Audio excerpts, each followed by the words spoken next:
teu ai a fai a mafai o mamanga awa e te whaavai vai ai a mana Samoa lau tapua inga me ona talo lua tūna mawhatai lo la lo whai vai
Chamberlain will want to radio Sam already vang ola woli le wa se antia lus ful male ono minute wa te ai nele se ful male lua a finga ile tru ma vai enga ma finga ma lo longa menga wenga tutu ma faiva lo filima ole neya so for radio lances full fit today all about sino o ke topa lua fe lima ma lo so fu maria e ma lang ye vai lo topa e ma lo to ma malu talo si ole da lo maria tanto uma e lona lofa e ma lona lei ja, we gaan toch gewoon weer met hele vijf jongen. Ik van ja, zo je lof van mijn leer en de leertaan te tapen uit Silly Lugan. Charles hier zou je nog voor je term of tanga. Al die vijf jongen les zo ja. Al een beetje Siciliana en daar mau alle lamu.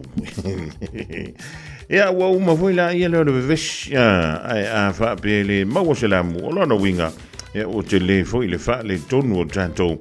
O saudi antu le toi fa wa wina nga wenga tutu ma faiva lo filima pe ona tofia yailo topa ia ya ma lo o to malu ya tono na wa sa ya lo foi to mo tanga o le diva ngola woli ani sile malu le tu wa fa yele yo o lo kai milanch ya lo no winga awai ki awai ki ve si vale fu oi ya ver go lunch ko a fa ile tu lai tas e leila se mela vave ai fu e ma tope tu ai e marca con lunch ya e le ya no fa tani le se yo le temi o le go lunch ya onga e halula ia le male ato e ma kuai po fa le ia le temi onai avantu e fa yelo tomaftanga a fa jeni el want to so tomaftanga le office o le ano fangia morgan ka e fai me mali e fai poka a fa pe wa fama singo la wa mio anga le ile se mio le na tura la mena o lo le al wa kuma sa lanchi le to fa le fenga wenga e le ya la ila to fu yo na anga le anga lofa yo vai o nei mai tau le lia o ele vanga na po le kim kel wa koe ma sau lunch ia se e shauta koe fu ia la ko ia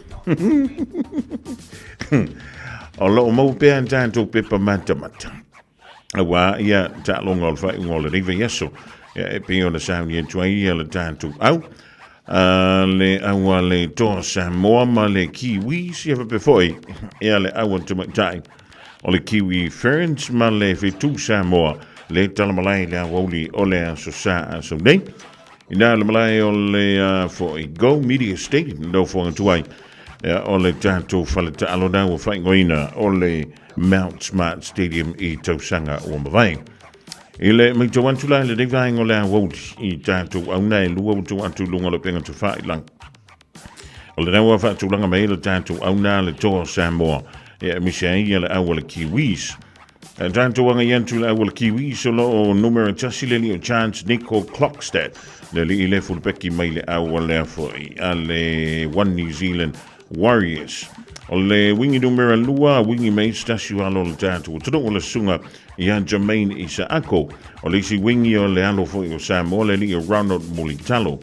Numero tolu a le Kiwis, Matthew Timoko. Numero whale li o Casey McLean. Numero ono, Dylan Brown mai le Eels, Kieran Foran. O le wali taia mai I lana kalapu o le Gold Coast Titans I le nei foi tausanga. O le wutoi foi mai I suiele li o Jerome Hughes. Il numero fitu. Le numero valu le capitani foi le Warriors le Leo James Fisher Harris, capitani foi le Kiwis le Nito Sanga. Le numero iva Jeremy Marshall King. Le Siano Samoa numeros fulu le Leo Moses Leota, Britain Nikora Isaiah Papali il Tassioalo Samoa le Leo Joseph Tampine e le numero se fulu maletolu. O interchanges le Leo Phoenix Crossland. Ever before Naufahu White, Aaron Clark, Malelio Nelson, Asofa Solomona. Ole maisi fa leo ia ale awale Kiwis o lelio Xavier Wilson, Keanu Kini o Scott Sorensen. Ever before lelio Sebastian Chris, wala va ia le sila fia fo ia pa ia malu olo tanto utodom. Pasolo toile awale to Samoa. E pe ona sound yentu le mo ta longa il fai ngole yeso o le numero tasile li Ronjan Tuivasa Shek wingi numero luele li o Mari Taulangi numero tolu le ili o Isaac Tango numero 5 Dean Marina numero 5 o le li o Brian To o nofo lamba o wa yentu le to lima le sol o le makua fa la velave to lima le tanto au o le numero 1 le Leo Blaze Talangi, capitani le Leo Jerome Luai, e le numero fitu, numero valu le Leo Josh Papali, Iva Jazz Tevanga se fulu Payne Haas, se fulu malatasi le Leo Jeremiah Nanai, Jaden Sua se fulu malalua, e malisi capitani o le to Samoa, le sunga ya Junior Polo, o le wuto e filifilia i le nei foi tu sanga. Interchange o le to Samoa, lo ye Chanel Harris Tavita, o le Leo Simi Sasangi Terrell May, Ever before ia le sunga ia Francis Molo. O isi ia o te tono o le squadra le to Samoa, o le ali o Benaya Yoelu, Anta Mariota, Clayton Faulalo, o Lincoln King Tongia. O le silana o tātou au ia lua, le usau ni atu mo le tālonga i le sa nei. E le nganta i le tātou au le to Samoa, ai whapena foi ia le au malo si le Kiwis, ia wala vai e tālonga o le whai unga o le nei foi i yaso. O le nafo yo lo o mau pea an tātou me pepa matamata. O lo mau i le tautoma o nanga lea le Pacific Easy Money Transfer i ona la lai tolu peo le iai ia o Tara o Tahuhu Mangele a wala van tātou pepa matamata na i pepa matamata sfuta la iai pepa matamata ta i luas fulva solo antuai I lunga. E la ngatu I lemo tātou tangata tamam tina mātua e malafana witi.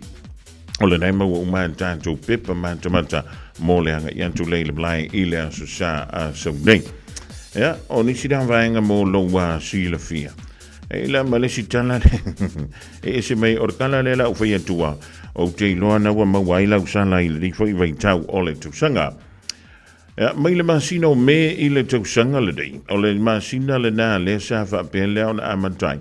O na fa o ngaina mo me o speed cameras fo. I to tonu o ta vale sidan. ia po tawale fo ia tai lima tai ono tai fitu no fo wa ile tawale fitu no fo ia nei e ia ilunga o tanto wala tele fa mai la ile fama sina mo mo talo na fa ngai na mai tanto tawale ia me poet wa ilua finga fo ia ia o tawale pe umala vo tawale masani ia tanto ele aini ngo e pipi iai ia mai le funi fa ilo fa be mai o le ka vale le ye con camera o ta vale ia o le was we vans fo ia le sama tani tu ia ta fora wala le wa faingo fia na ilo en tanto o ta vale fu na le usa ia pe o ta vale tanto ia fa ngai o tanto ainga ia o le mema li le ma le be tia o le fa mai ia le fa mtalanga mai le vale o le aso se fulma le lua o me lua fe lua lima e o mai le aso luas fulma le tasi o kuso lua fe lua lima e fa mobonga ua fa la wiloa mai le le vaengo le NZTA o le fa pe mai ai e o nos fulma le fitu afe tolu se la uma le vat solinga tu la fono sa fa pe le o na pu ina ilunga o cameras ia ka fio lai ia mai o le tino I tupe e tatau o na maua mai ai cameras ia e iwa se lau lus fun malvan wafi iwa se lau ono se furu tana ai o le tupe la lea fa mai ele alu i o le NZTA e alu sao lava I le vaenga tupe le wafa ngoina o le Government Consolidated Fund ai le alu sao le o le NZTA e tasil me puata na ia mawaina solinga tula fono e limafi se lau fitus fulmaliva o le isi me puata o le ana tu antu ai tangata lau tele ia sala e o antu ile se lau malafa afe lua se lau fitu se fulu tala ia ele ngantala ilea o le foi na fa ilo mai ia le fa ngai da yo trailers trailers foi o le langu le koe vai koe I lango trailers e lanu pai mai te longo fiala e mi se ame ia tanto motorways e te longo fiala trailer e leo trailers mo lunga voile e pe yo le afo le trailer mo lunga le e ye trailers papai o na wo ye to tonu ma me pu ata e fia la jalu ile anto pe yo ia e te tau voila na e fia e to tongi la usana o le si le mea o le si le mea tanto te toto e ia ma tanto fa pen si le ka wa kile le mea le karako me le la ai vai o le tele o tau sanga e tele tangata e le mawhai o na malanga e se atu New Zealand pe a whai e le I whaia se whiutana inga o au sala ai misi lava sala o meni un tawali e tau fia le ia oi le marewa le I manuka ia po ngā whea lau o na whaia tu leo le tala ia tu o la hana beo le kongi e lau sala a le hua umang kongi lau pasas mai lau pasas e whaia skonka a le kongi e lau sala le ngā alu o le mea lale e a whaia o dai a vatu ni au sala a ua le whaaputua a whaia te fia nau I le sala o nai se le sala e tauna e fina a wa a o mai la so fia a e masaua kumalau pasi wa umanga vali o le malaiwa lele ai le mawhaia o e tu ua ni usila po au kilan ia aua keika aua e te le fia aua e te ita aua o le mea nā le whamei ele tu la fono whai mua le whiutana inga whaantala noa mua ia ma e whai ne inga no lakua I o koe sau wha ua kongi ngā lau sala ia o mea nai tauna e manga whanga whai e le ngantau me pue antai lunga la awala tele o vans a leo le sama sani o na whaunga o lewa whaunga mo meu tāwale SUVs ia po tāwale la inti nai lo vans o lefo I wa whaunga ina ia mo meu trailer ia wa le makau kia o so ngā kupe le wa whai e kongo New Zealand ngi waika ia mea foi le kou whaalong kaka so le mana kou le uska ion kula fongo I lunga le awara ki talo sia ua sao I alo tau mawtanga o le rivaenga o le awoli ia ua mau misikako of palolo mai Samoa ia e whamai o aso la sa tufa fua ala vai kei mingi ua kaunga kāre mā keki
Sisiva.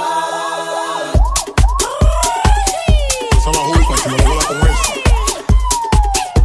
Y la cosa suena ra, y la cosa suena ra.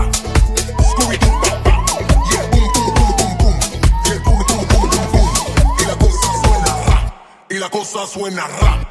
Scooby-Doo, papá, y el pum, pum, pum, pum, pum. Y el pum, pum, pum, pum, pum.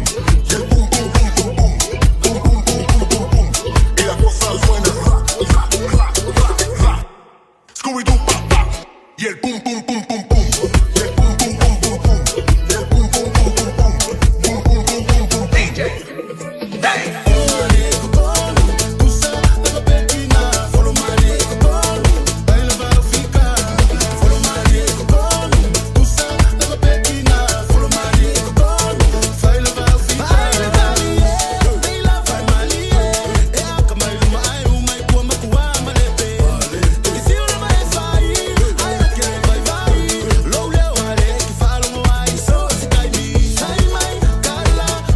Follow my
calling all parents and caregivers of toddlers, tweens, or teens. Are your tamariki fully immunised against measles? It's a serious and highly contagious disease. So, now's the time to check that they've had the 2 vaccine doses they need for full protection. If they've missed one, or both, it's not too late to catch up. Book their free vaccination today. For more information, visit info.health.nz/measles. Papito maua e le fruit shed. Pusa piso po Pasifika. Se lau 5 fata la iwa. Pusa tayo a Palaiti. 5 ta la iwa. Pusa pipi. 1 walu ta la iwa. Pusa Eleni Ocean Best. Cholo 1 ta la iwa. Susu mai i le fruit shed I tutonu o le shopping centre a Maangeli. Tele male ano anwa yo whapitoa mo le nei vai tau. Wa ai te wo misi la wavanoa. Ele umi le nei whapitoa. Asi mai loa i le shopping centre a Maangeli. I le fruit shed. Malo soifua, o le siafufonga Samoa, Radio Samoa, tasilima I vatolu a mo. Se kia Radio Samoa.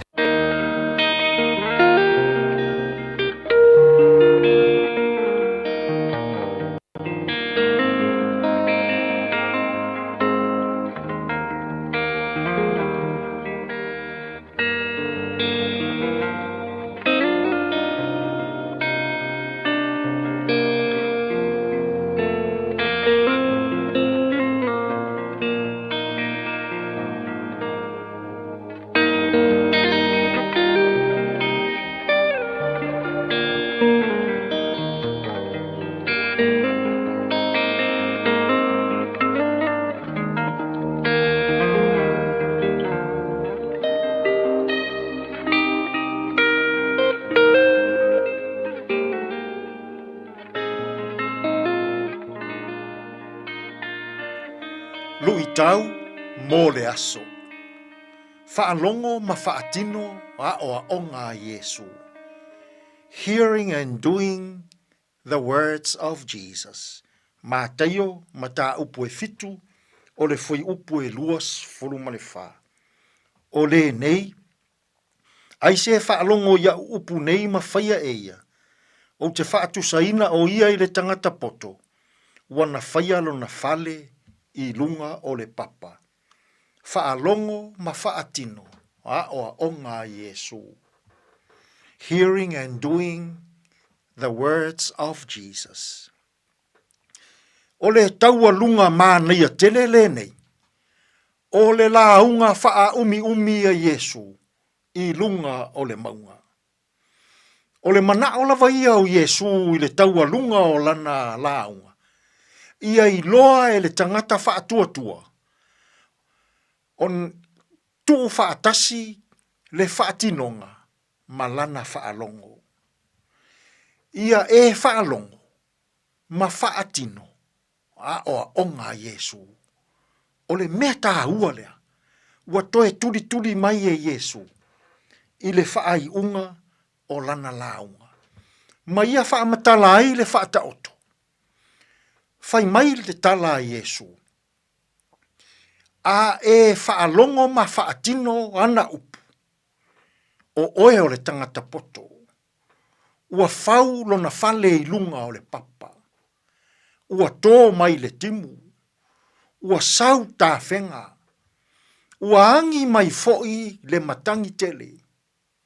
A e lei pa u lava lea whale. Ai sea.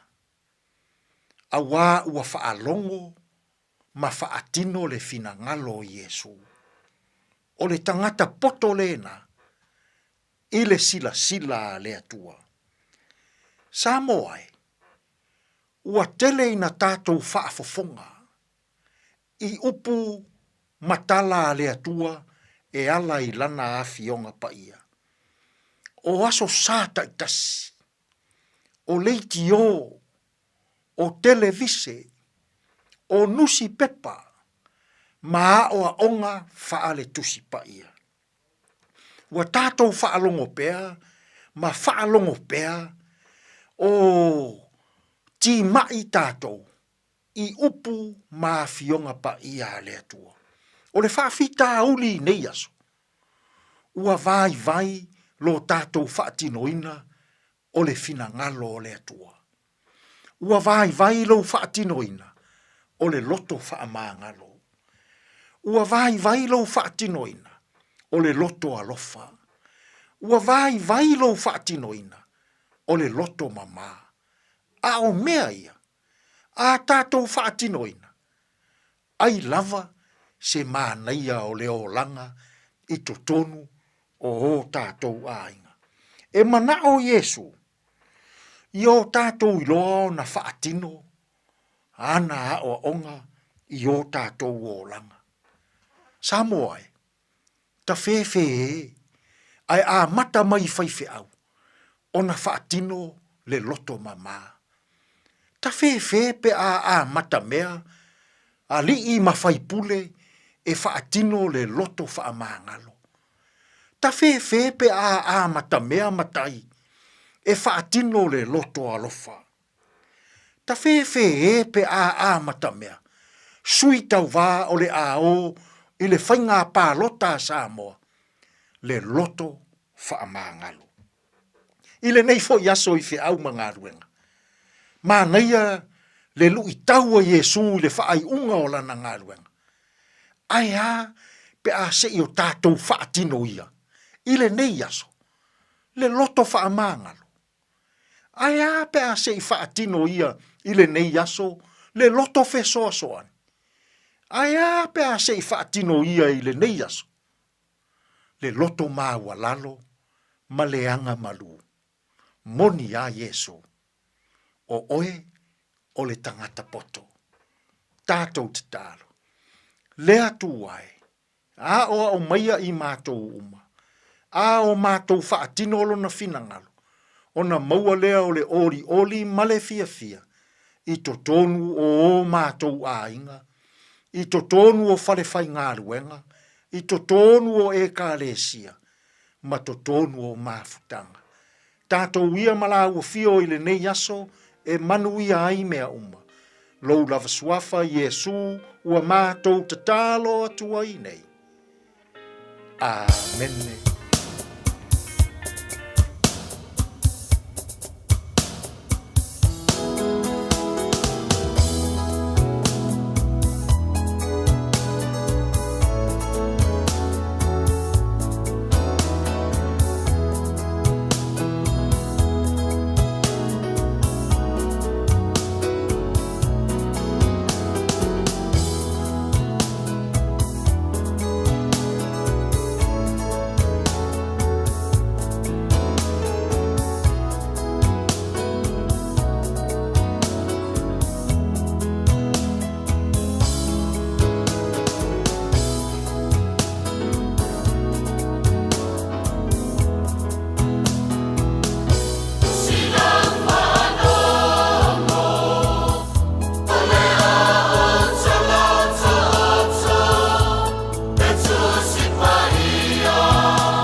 Se whungamali e nalo ve pese le kale si katoliko me le whianga o sa fotu le montele sa la whai.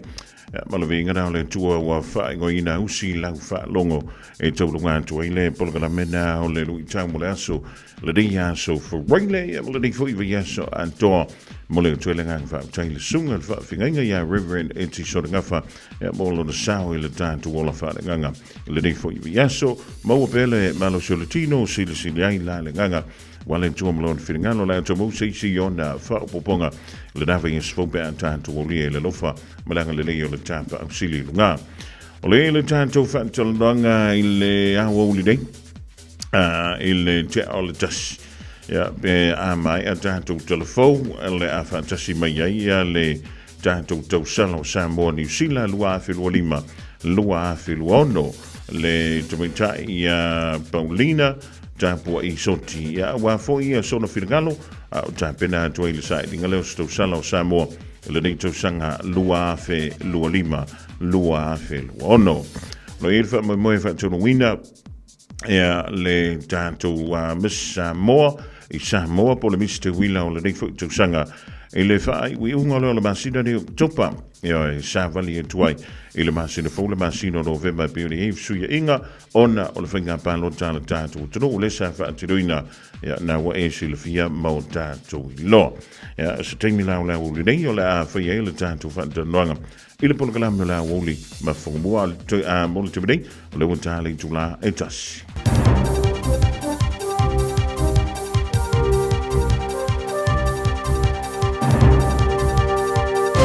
In this update, a new government report on organised crime says the situation is dire.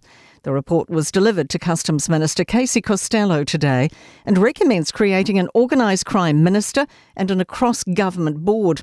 Ministerial Advisory Group Chair Steve Simon says we're losing the fight. One of the first questions I get asked is, how bad is it? It's bad. Our methamphetamine use has doubled in the last year. 1 in 10 New Zealanders is subject to fraud. We're seeing 4 times the number of complaints about migrant exploitation. There is an urgency to the work that we were doing. The mother of Tom Phillips' children has joined legal proceedings around the suppression of key case details. Phillips was killed in a police shootout on September 8th, 4 years after he abducted his 3 young kids and hid with them in the bush. Emily Ansell reports. Their mother, Catherine Christie's, been made party to the injunction proceedings, originally brought by Phillips' own mother, Julia. Lawyers for the media are pushing for the injunction to be lifted. But at today's hearing, Justice Helen Cull has again suppressed arguments heard in court, and no changes to the injunction are expected at this stage.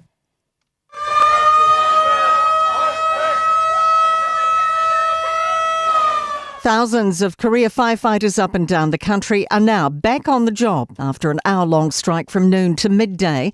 Clark Townsley and Joe Stanley are Wellington firefighters. We've just got management that aren't wanting to come to the table and negotiate. FEMS are letting us down every single day, not resourcing our equipment, not providing us enough staff.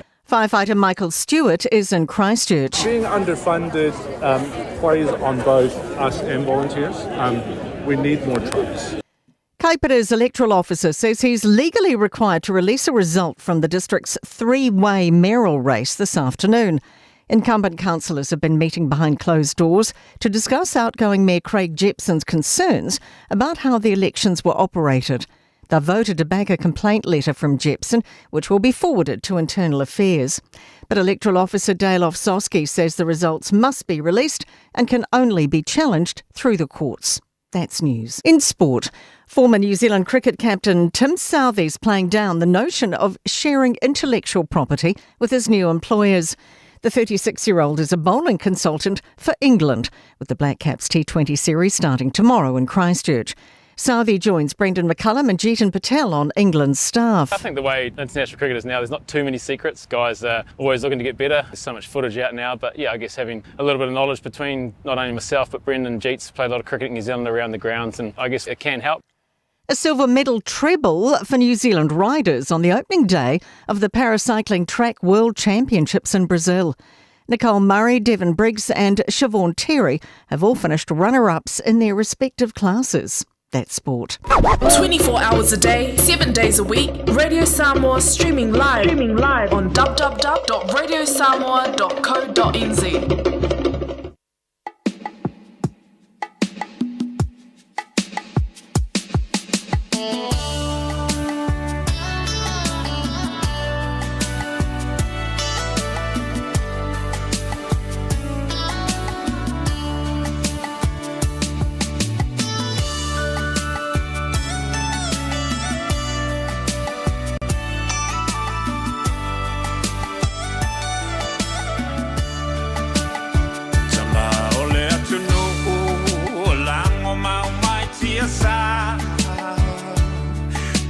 Oceamani, Maperetania, Loma Ema Esa Ilimalo, Samoa Yasa Oloto, Tamasese, Uamalingi Loto,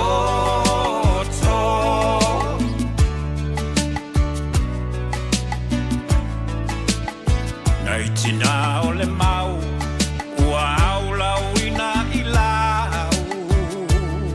Le toloto te tele, ele ayo se fefe. E au solo le pongisa, ile vao esa ili otama, e momoli. Na ia lato tau mafatanga. Lo waki alangona pesio iguleo, ele pule ni Palangi Samoa, ole mau apule, ole mau la maleta ua, ole mau Samoa mo Samoa.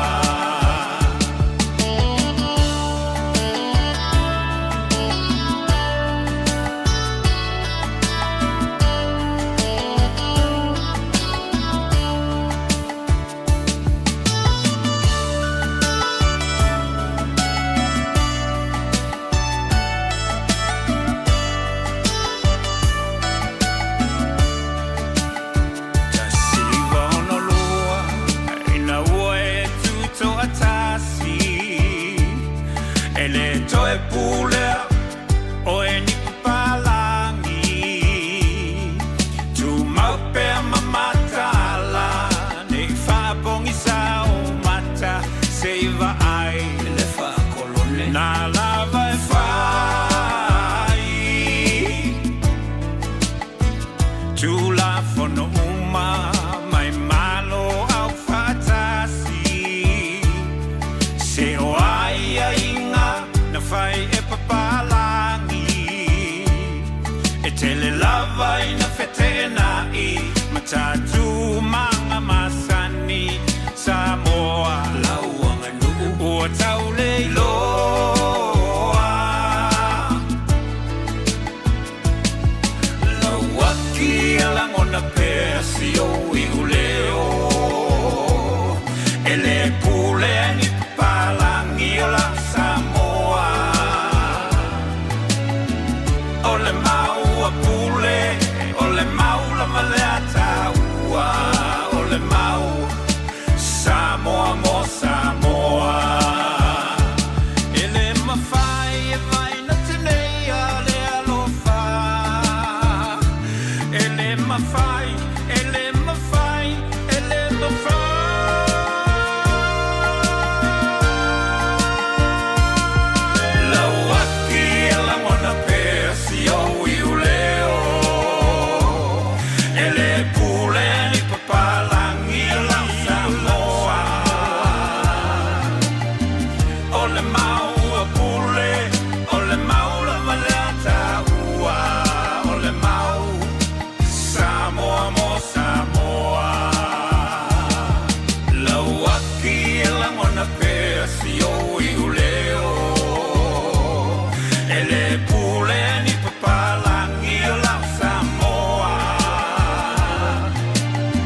So if you long you let hang on so you let hang on will you so for regular day so se full malafitu le masina o ke topa lua fe loli mai fi fi langa e toi fa tala fa to ila mai mo mala fa funganga le ni fo i vang on so ma lole so i fo maluia ma le langi ma fa yo le to ma futa me le ni vang on woli ile to fa wa le radio samo tasili mai to lo amo toi fa tala fa to le ni vang on woli Pe ona tāu stimi o sola, o le mua le tātou awanoa.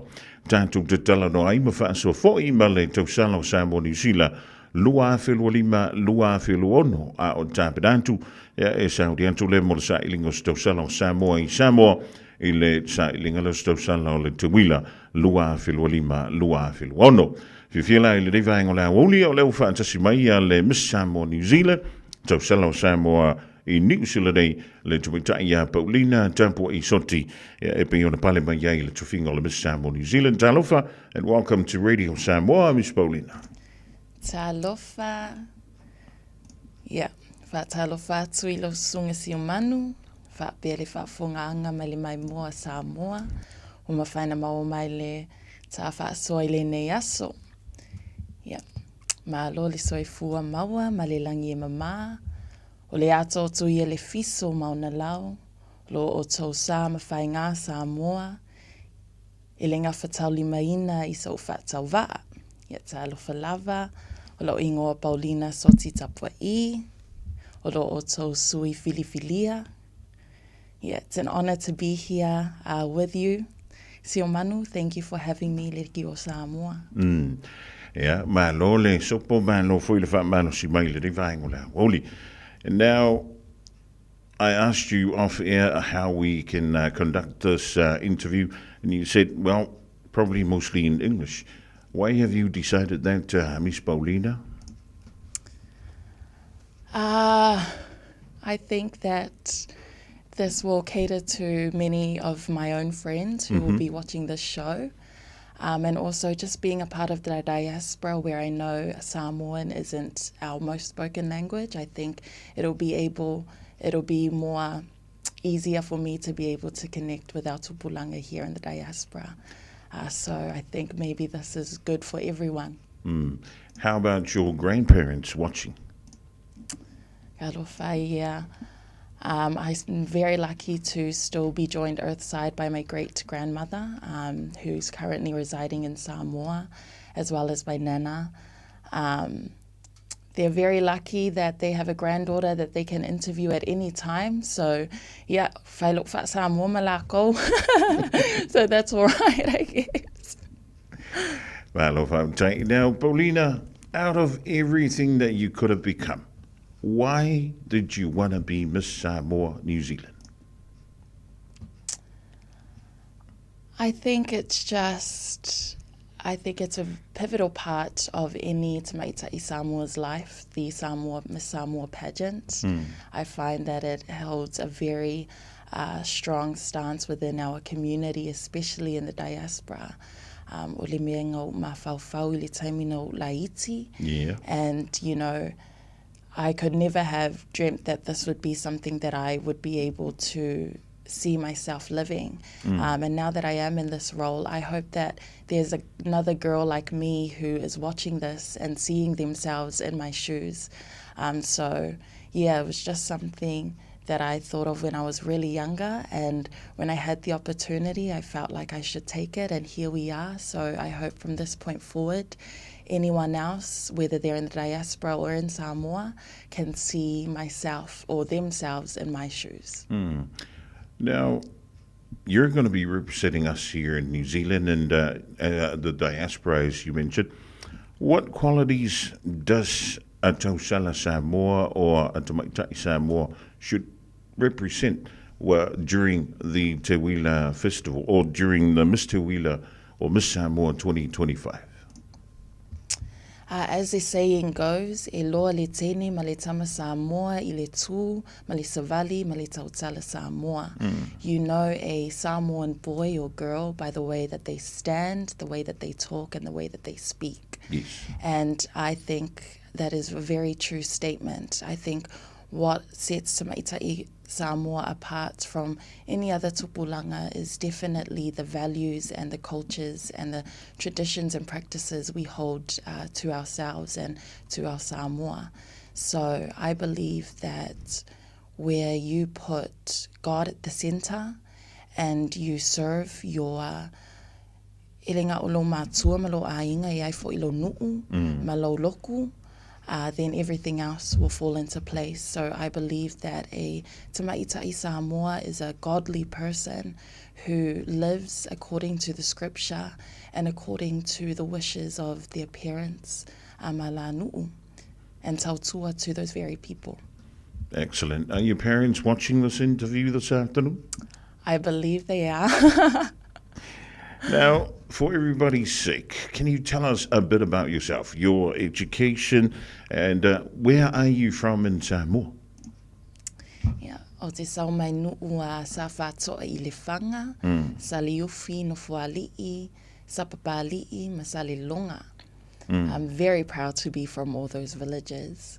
And I currently work as one of the youngest gate agents for Air New Zealand at the Auckland International Airports.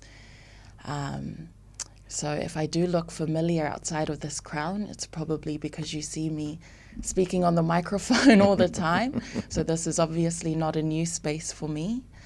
I went to Macaulay High School, graduated in the class of 2018. And Tio Manu and I did have a discussion earlier about why I didn't continue to pursue tertiary education. And I believe that education exists everywhere around us, not just in the formal setting of a classroom. And I believe that if we are to pursue our tertiary education, I highly recommend that you do so with genuine passion in your heart. And I hope that after this experience, maybe I too will find that passion to see something through in my tertiary studies in the future. Funny you mentioned that, because I also told you that I interviewed somebody who's got 3 degrees and doing something totally different right now. And it's, in a way, it's sad.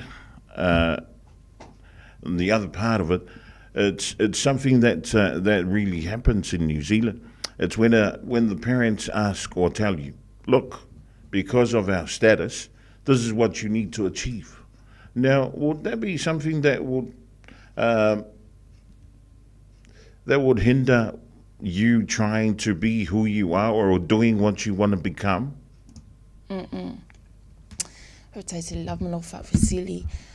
I am very blessed. My dad holds a master's in maritime studies.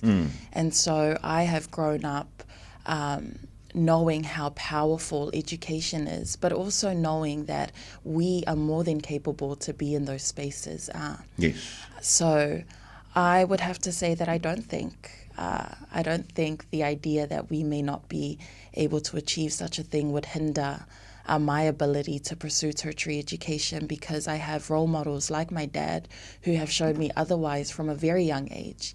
And because my dad has gone on to use that degree to give myself and my siblings the life that we have, it only inspires me more to know that there is no such thing as not being invited or not fitting in to a seat at the table.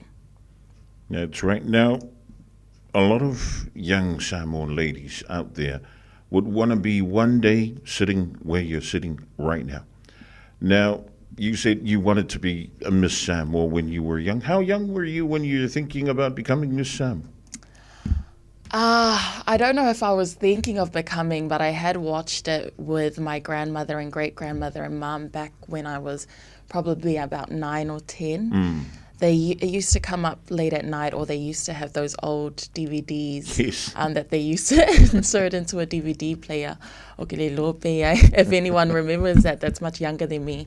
But yeah, I was probably about 9 or 10 when I knew about the Miss Samoa pageant. And then it was kind of just something that I independently started watching as I just grew older.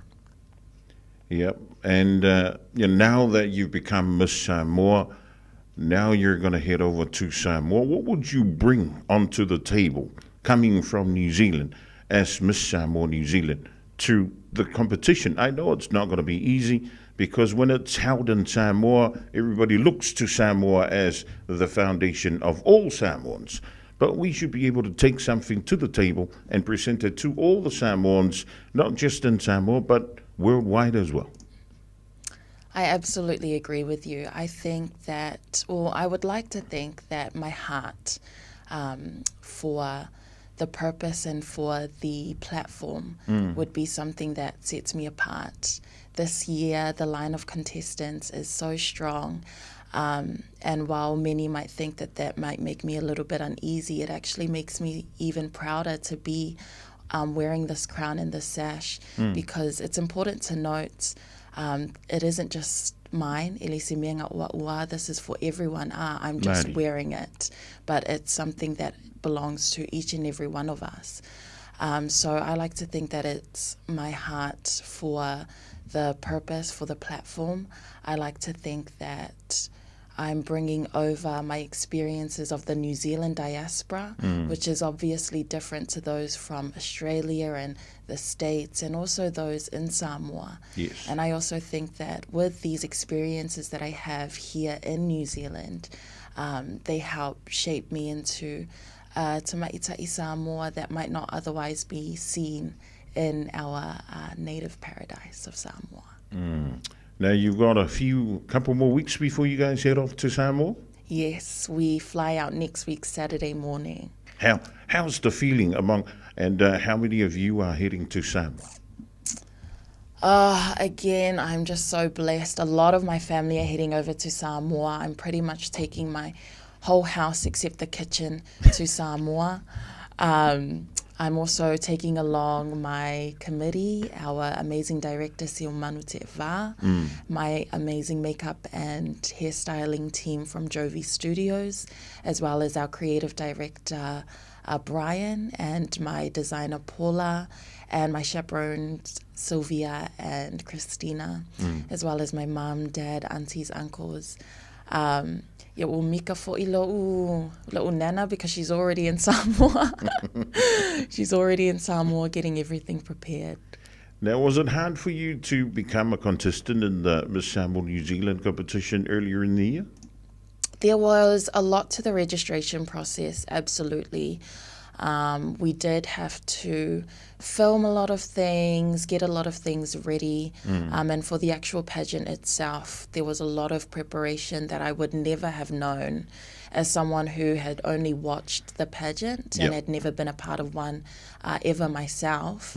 There were a lot of things that you don't really see or realize goes into being in this space. So there was definitely a lot to have to work around, work towards, and understand.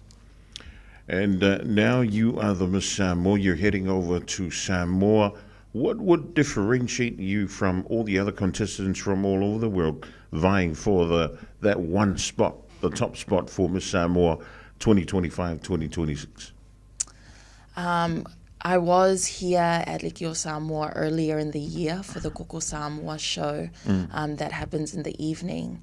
And I had mentioned that I felt like this was a calling because I'm 25 now. I could have gone at any other time, but it just never felt right up until this year.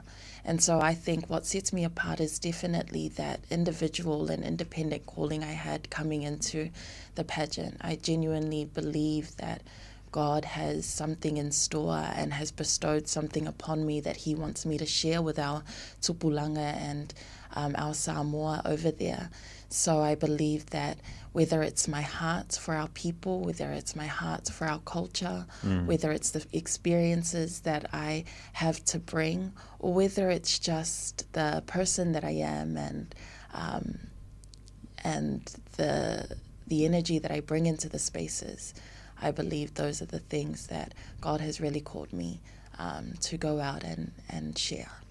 Now, if you do become the next Miss Samoa 2025-2026, what would be your message to the world about Samoa with everything that's happening around us, not just in New Zealand, but also in Samoa and around the world?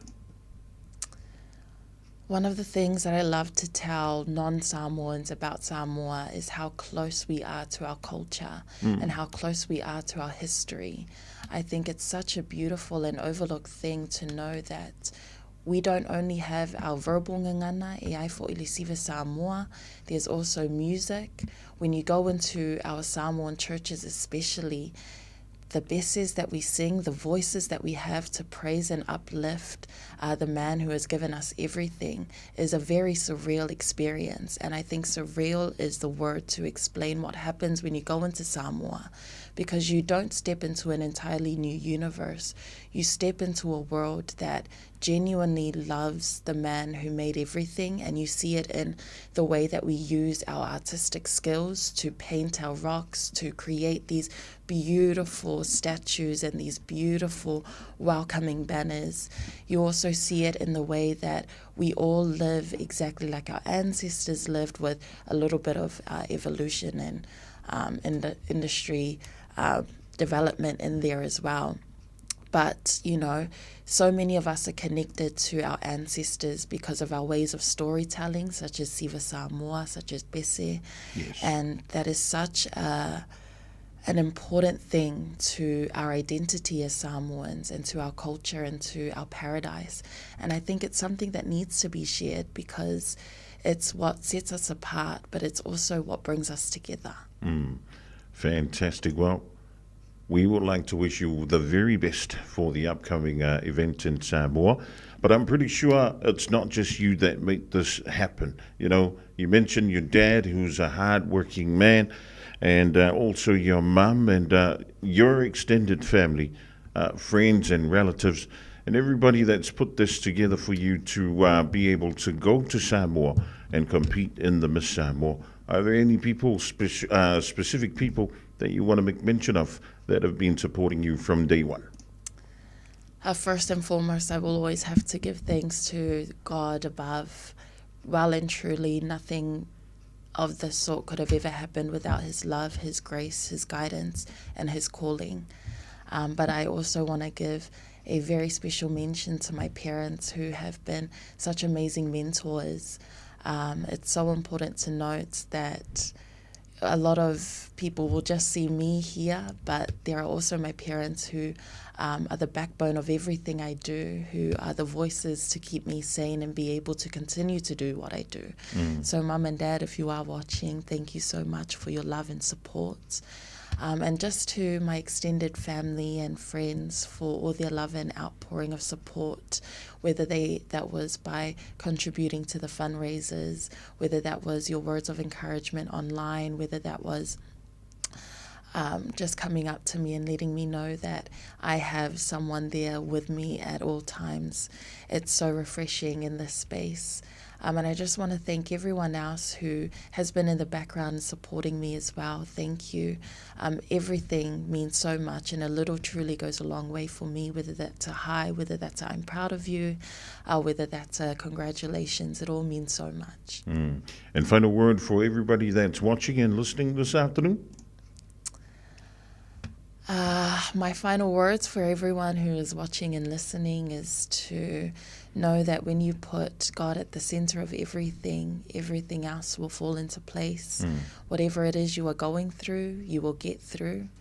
And something that my dad has bestowed upon me especially in those tough times where the negative feelings are taking over, it just means you haven't prayed enough. So keep praying, pray through everything, and you will see the light at the end.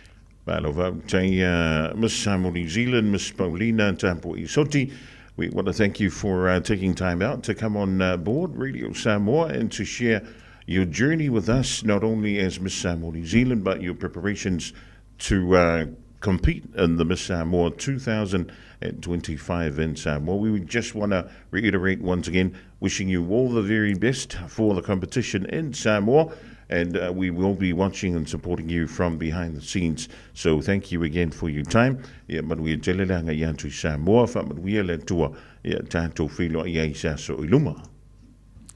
Ia whaatai mo lo ua wanoa, e mo mole atu lo whaamalo ma whaawitai lau sunga si o manu ma leleki o Samoa mo lo ua wanoa. Ia, whaatai fo I Samoa I lau tapua inga mau, ia whaamalulu atu pewa a whai sala lenga ngana. Awa ia. Ma ua le tau tamali I lau whaafungaanga. Ia. Manuia tili lau tapa inga Samoa, soifua ma whaatofa inga. Ia, soifua ia manuia.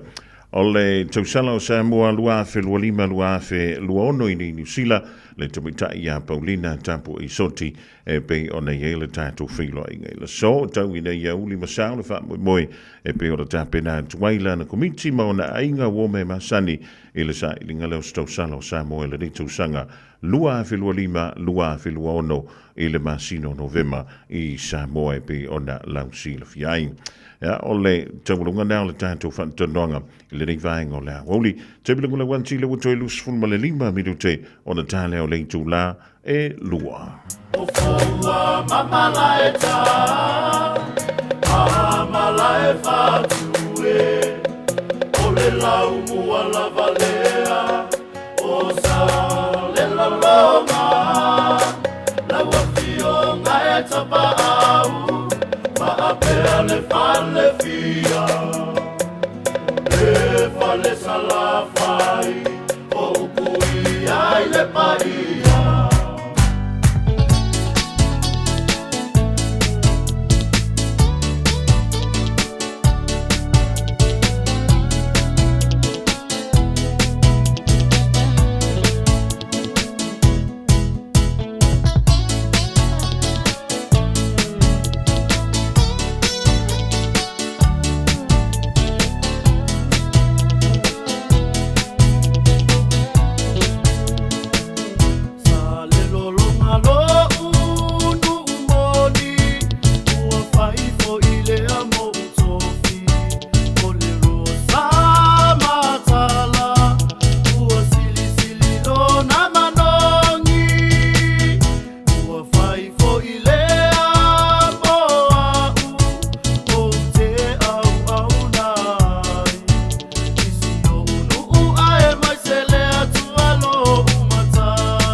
Le Chicken and Things, numera ono di Melvin Road, Onehanga. Te tala mai I le iwa le tai au anga I le lima I le afiafi, a songa fua I le asu tofi, ma le iwa le tai au anga I le tolu le afiafi, I le asu wharaile. Telefoni o iwa, whātasi ono, limatasi o ono. O le aiai si whaapito matau tia mo le te tala aloa ia o le Chicken and Things I le aso ono o ke topa.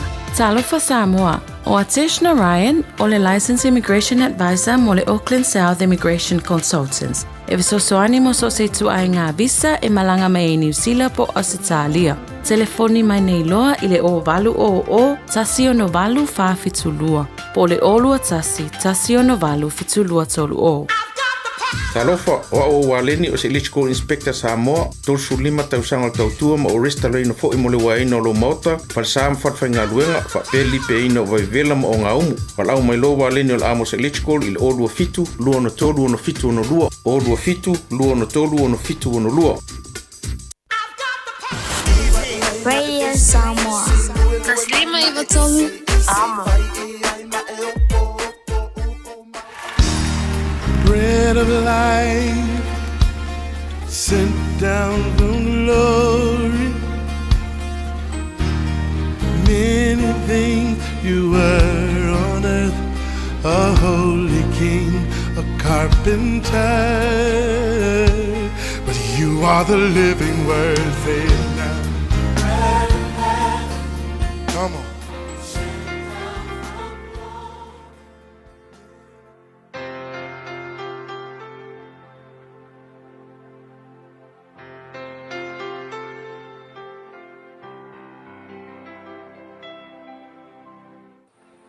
Ile amatanga le leva yaso te fifia e whawhiloa I tatu atunuu, ma I tatu porkalame masani fo I yaso taitasi ole areto le ola malo lava le soifua manuia ia te oe mawhai na whaso tai mai. O le tusi le a Roma e lima whai upe valu sa alua tue fo i tatou por kalambe lo yaso na te nei i whapea a ua whaalitino mai le alofa o le tua ia i tatou ina ua maliu ke riso e whai masui o i tatou. Le upu le whaamamawhaina o le ua whaalitino mai le alofa o le tua. So le mata upu whaila mo i tatou le yaso upu mo oile le yaso ua whaalitino mai lo na alofa ia te i tatou. You know le tuspa ia atoa lava mai lava i le taimina ngasala ia tamu ma eva se ia o mai le whenga inga fau. O lo whailoa mai ai ia awala ese na tau mawhai le tua e la vea iai le tangata ina uanga sala. Mana tufo ina uanga sala a tamu ma eva. O na o mai lea o le whaasala i le lalolangi. Ua oti whalea nganga le tangata wale ise mafutanga a tamu ma eva ma le tua peo na masani ai. Lua ua oti ila ua i le tino. Tolu ia o le oti whalea nganga ua vanoa mo tangata umalava. O na uanga sala tangata umalava. Ua urufale mai le malaia i le lalolangi ele finangalo iai i le atua. O nei a fianga ua afia tuai ma le human race a toa lava awa ai tu sina Roma le mtau pe lima fa upesfuru dua fai mai. Fa pe ona o mai le angasala i le lalolangi ona o le tangata e totas. O le oti foi ona o le angasala. Awa ua ngasala tangata umalava. Nga o inga na amatai o ngā whaina i tatou uma ina ua sese le ulua i tangata. Tēnā rā mata leo kau mawhai le tua ina ua ngasala le tangata ele i whapea ngā ngasala lo tangata whapea le tua ia. O la ia la ia e o i se oli mau e le ai. Ngā a mata mai lava e whenga inga tuai a mata mai a aper amo. Tango le tua piki aper amo e a wala mai ai le ala o le whaolatanga na te whaia mo le tangata. Ele i whapea ngā makalo le tua, kangolo le tua whaali a tua mailo na whina ngalo le whaolatanga. Ai nā ua wai mai, whai mai le tusina e perulo na mta upu mua na whetalai mai le tua i tangata ua wai mai i ana perfecta maala ese mai le upwasa molo i ai ole o tonga fiti ese para i whapertania o various ways o awala ese na tau mawhai le tua mai whenga inga tuai e whaai loa mai ai lo nā lofa i le lalolangi. Ala maya aper amo, ala maya Israelu le no una tupu maya aper amo, fai ngā taulanga o tū la fono, au nei me uma, o le tau mawhai o le tua, e la vea i mai tangata. Se ia o lava ina o i le wha atoanga o lo nā lofa, o le maualunga ma le tumutumu o le alofa o le tua, ma le taualunga o ana porokalame, e la vea i el tangata. O lo na foa i mai lea, o lo na lo pele e totas lele ki fa longa kule mau fai mai le mau ua fa ai loa mai le alofa o le tu fa mai ua fa ali tino mai inisi upu ua makua prove mai le tu ai moni e lofa i le lalolangi e ala lea i lo na foa i mai o lo na alo e maliu mo tatou a sirila o isi si au walanga kokoe nga mga ole tu e lave e tangata o le tali le ai longa winga ua uma ngai ngoinga le tua masonga tau mawhai e la vea i tangata o langa tau mawhai nga muni alea o le foa i mai o lo nalo e maliu mo le tangata i le mawhau whaungala a whape umangeli soifua e oki e alua e ke laku a whamasingoinga o le tua ke loa e whesilingia o le tua i le mea na e whaia malo tali atu i le whaali mai o lo nalo whaeala i lo nalo o Yesu a whapengi e ki o ki leo langa le nei e alu i se ori e le aima se mea ke kua inga i le tua a wafoi o le alme le kua inga i le tua ua uma a wala uma mampeko kia le tua e o i le whaali mai o lo nalo o lana ngai ngoinga muli lea wale ai se singa ngoinga koe o lana ngai ngoinga muli lea o lona tau mawhai e la vea i ta ua mai le whaafanonga ma se ori ma le awhi e whaavavau ringala wale ai se si mea koe whai mai tala tuspa ia ua whaali tino mai lona alofa mo oe le asole nei a whai au ngā luenga ma whai au au e koe whesilifu o e amana ia le mawalunga o le alofa o le tua e ala i lona alo o Yesu le tua whawhitai lava o le ai asisi me te toe ua e whaali uma mailo walofa e la vea i mātou tangata ngasala whawhitai ona o lau whaolatanga I ia o Yesu. Amen.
Mali o tala le lei manta o le vango la wo li male pese I le matu ti male fo fogia o lo na lo famalo na le lei ya I ta tova ta yantu e le sumal fe au ya pasta la fa el copol Assembly of God I lanu I savai mo le tanto polo la mena o le amento lo la mo le so e mo le fu via so anto ya mo pele malo su latino si le la le nganga wala tu mo lo no fi ngalo ya tu li ta mai le via sfo pa tanto o le to mo wai foi e se si fa poponga tanto polo la me le amento lo la ya woli fa pene Tato te mana na o umalawa ia sa o le whainga o loa tau whaonga. Ia mana tua, tau whaonga o loa umatasi, lua malilima e puipui ai le tātou pāneta. Whaonga sa o loa tau whaonga. O le nā wai o lima, sa eliane I Auckland Council Recyclables, Tāmaki, Tūriki, All Together, Auckland.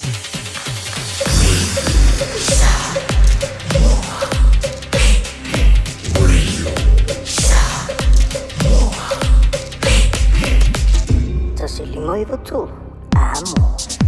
O di sineo tātou whaalinga ma whaasilsilanga mai nuu wafio anga a inga mai kalesia leu tonu mai le tātou ofisa wala vale no fusile fia lo topa ia ma lo o to malu fai mai iai ia u fuanga fo i le fai ngole de vea so le de masina ia ai mi se fo i le masina fo pe a tātou lia e lona lofa ma lona le lei e tumu antu ki a tātou whaalinga o le de vai ngole a woli ia le tātou whaasilsilanga tā o le rei.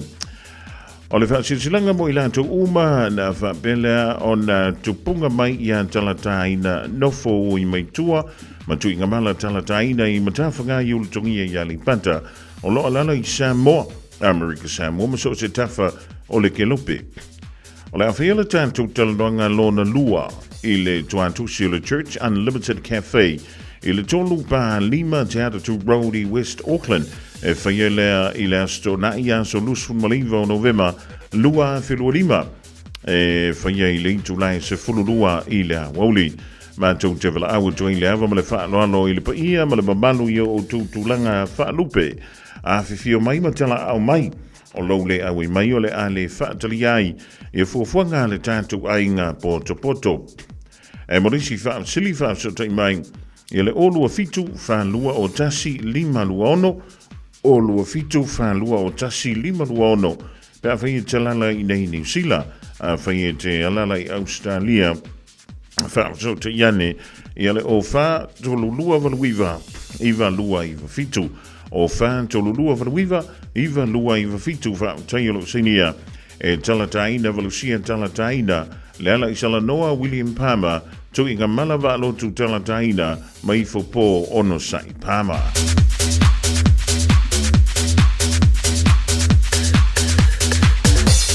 O le awhia se whaalinga o la e le Pasifika ma te tau pea po le manu. E le te puke o Tara Community Centre i le asto na i aso se 15 o November i le intulai se 15 i le tai au. E ma whaiona whaiso la e sa moa e whaali ai lau pea po o lau manu. Mori si whaamtalanga, whaamso te iane i le whaltua ia Sabrina Fale i le olua tasi iwa ono tolu o tasi. Olua tasi iwa ono tolu o tasi whaafitai.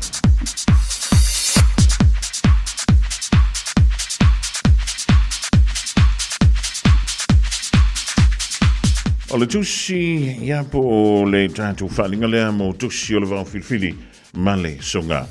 A uringa no sau lo minga o le tusi o le songa fantasi male lo minga o le wau filfili e mawai whanupenga o Samoa i se sifo tutuila ma manua.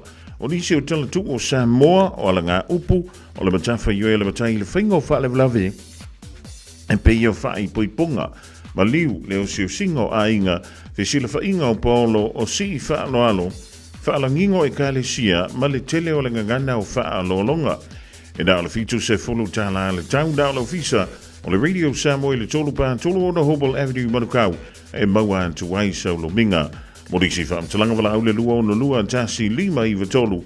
Lua ono lua tasi 5 iwa tolu. Pētanga iane i le shopradiosamoa.co.nz shopradiosamoa.co.nz e whai mai eiso o ka whaafitai.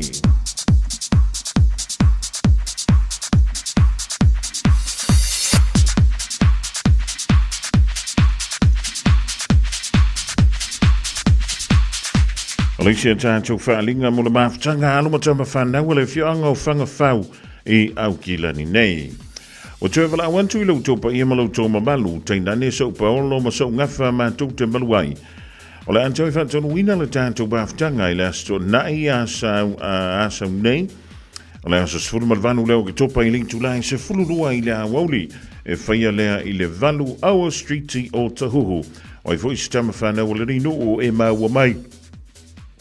Ia le nei wha a silanga a whiwhia mai matala a mai tātou mafuta i le wha moe. O le wala o tulei lautou pa ia malautou malu tātou whilo iai i le aso i le lofo le tua. Morisi wha matalanga wha so te iane i le olua tasi o valu ono lua tolu 5 lua. Olua tasi o valu ono lua tolu 5 lua. Whaamtailo se ni e le mawhtanga, ia po le lau a whono ala mawhtanga, a lomatama whanau le whianga o whangawhau i aukila nei.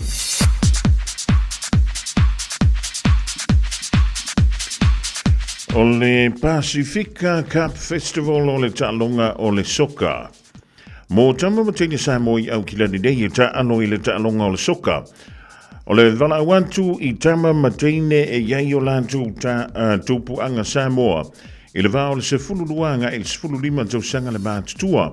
E fia awai le ta'amasanga soka o le Pacifica Cup. E whai le stona i aso mo mua Novema lua fe lua lima. Ai a whai e yeilo nau ma le mitumitanga. E whai masui o lo wanturo. Vala o maile numera o le olua tasi lima valualu tonu iwa wha. Olua tasi lima valualu tonu iwa wha. Whaptai o lo se nia e whetu o le Pacifica Cup Festival o le ta'alonga nā o le soka i totonu o Aukilani nei.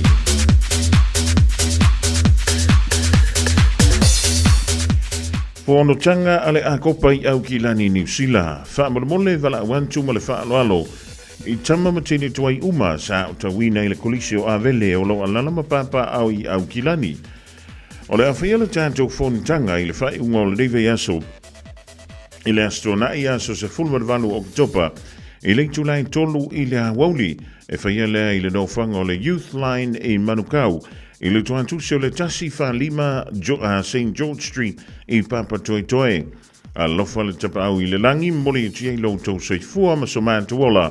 Wa tai lo se nia le prestene ma le ofisa o le mātanga le akopa i Aukilani i New Zealand nei.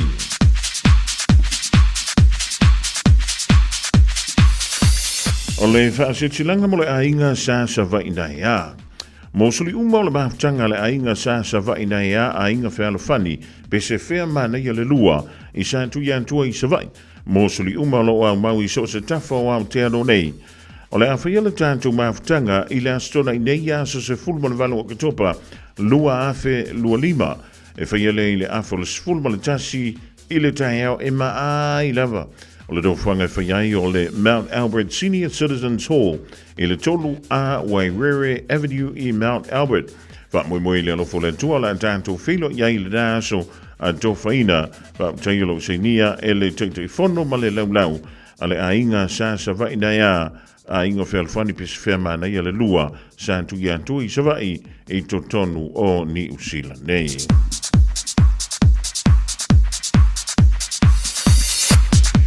O le whaalinga tāua mō alomatama whanau le whianga o a vao i Aukilani.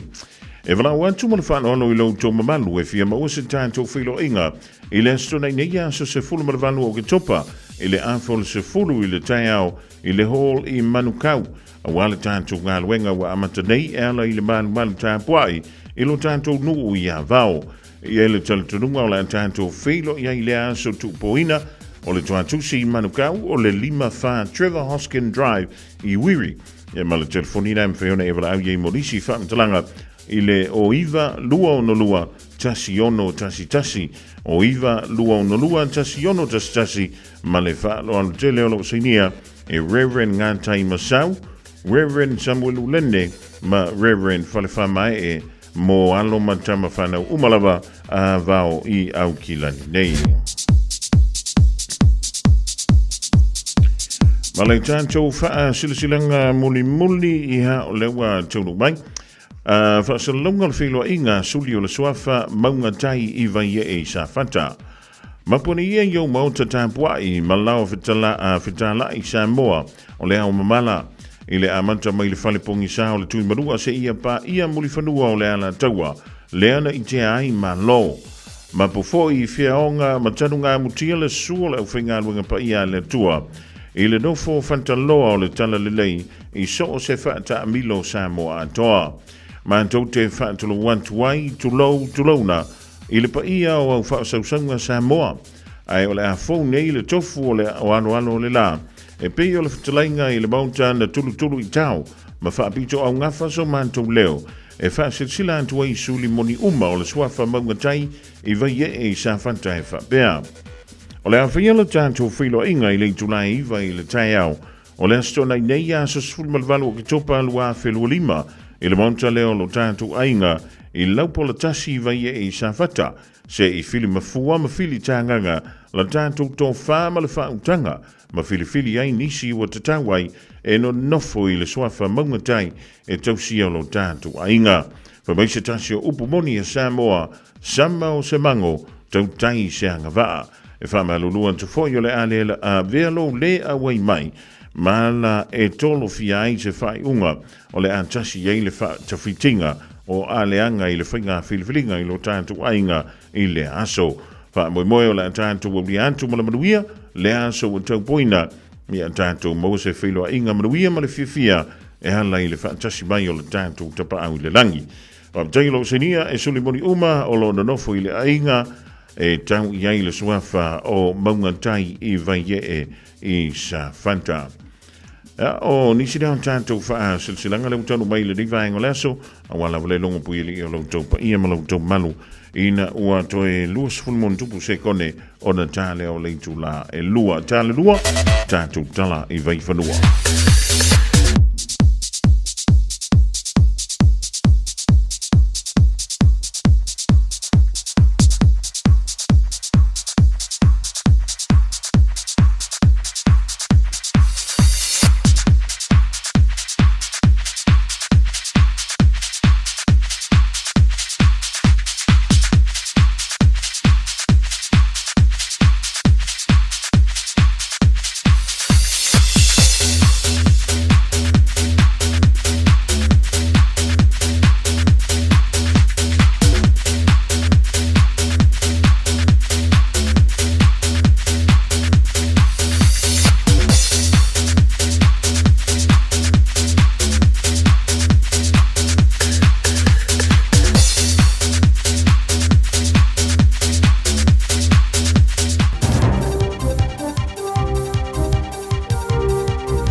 Te roni sila ni aso whaataro whaato tawangi mo lau whaafonga mai.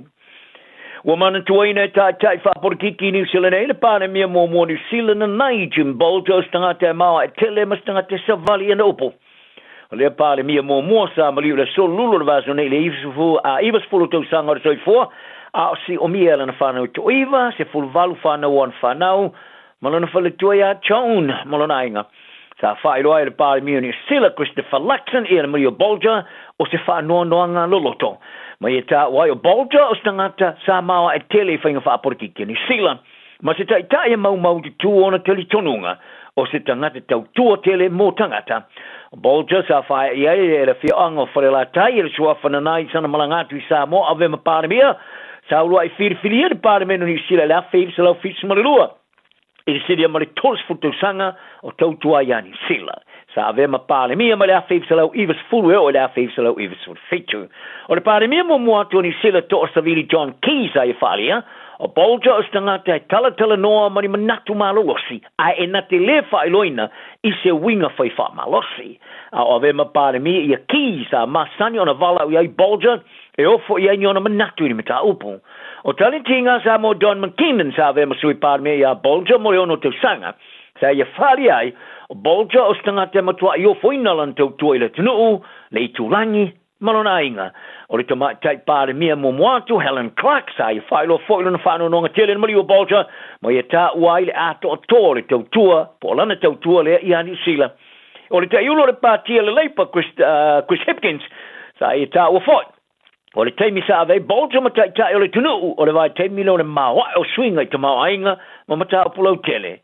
I le te iulo le pātia ni New Zealand First vawasa mani Winston Peters sa la te ia ma Bolger I le tu aingo whainga malo fausa I le vai teimi o lewa I nei o le MMP ma le a whiwsalau iwas fuluono a ave ma minsta. O I whalia sa te utua Bolger I New Zealand se pāre mia I le vai teimi whainga tā o fesuia inga.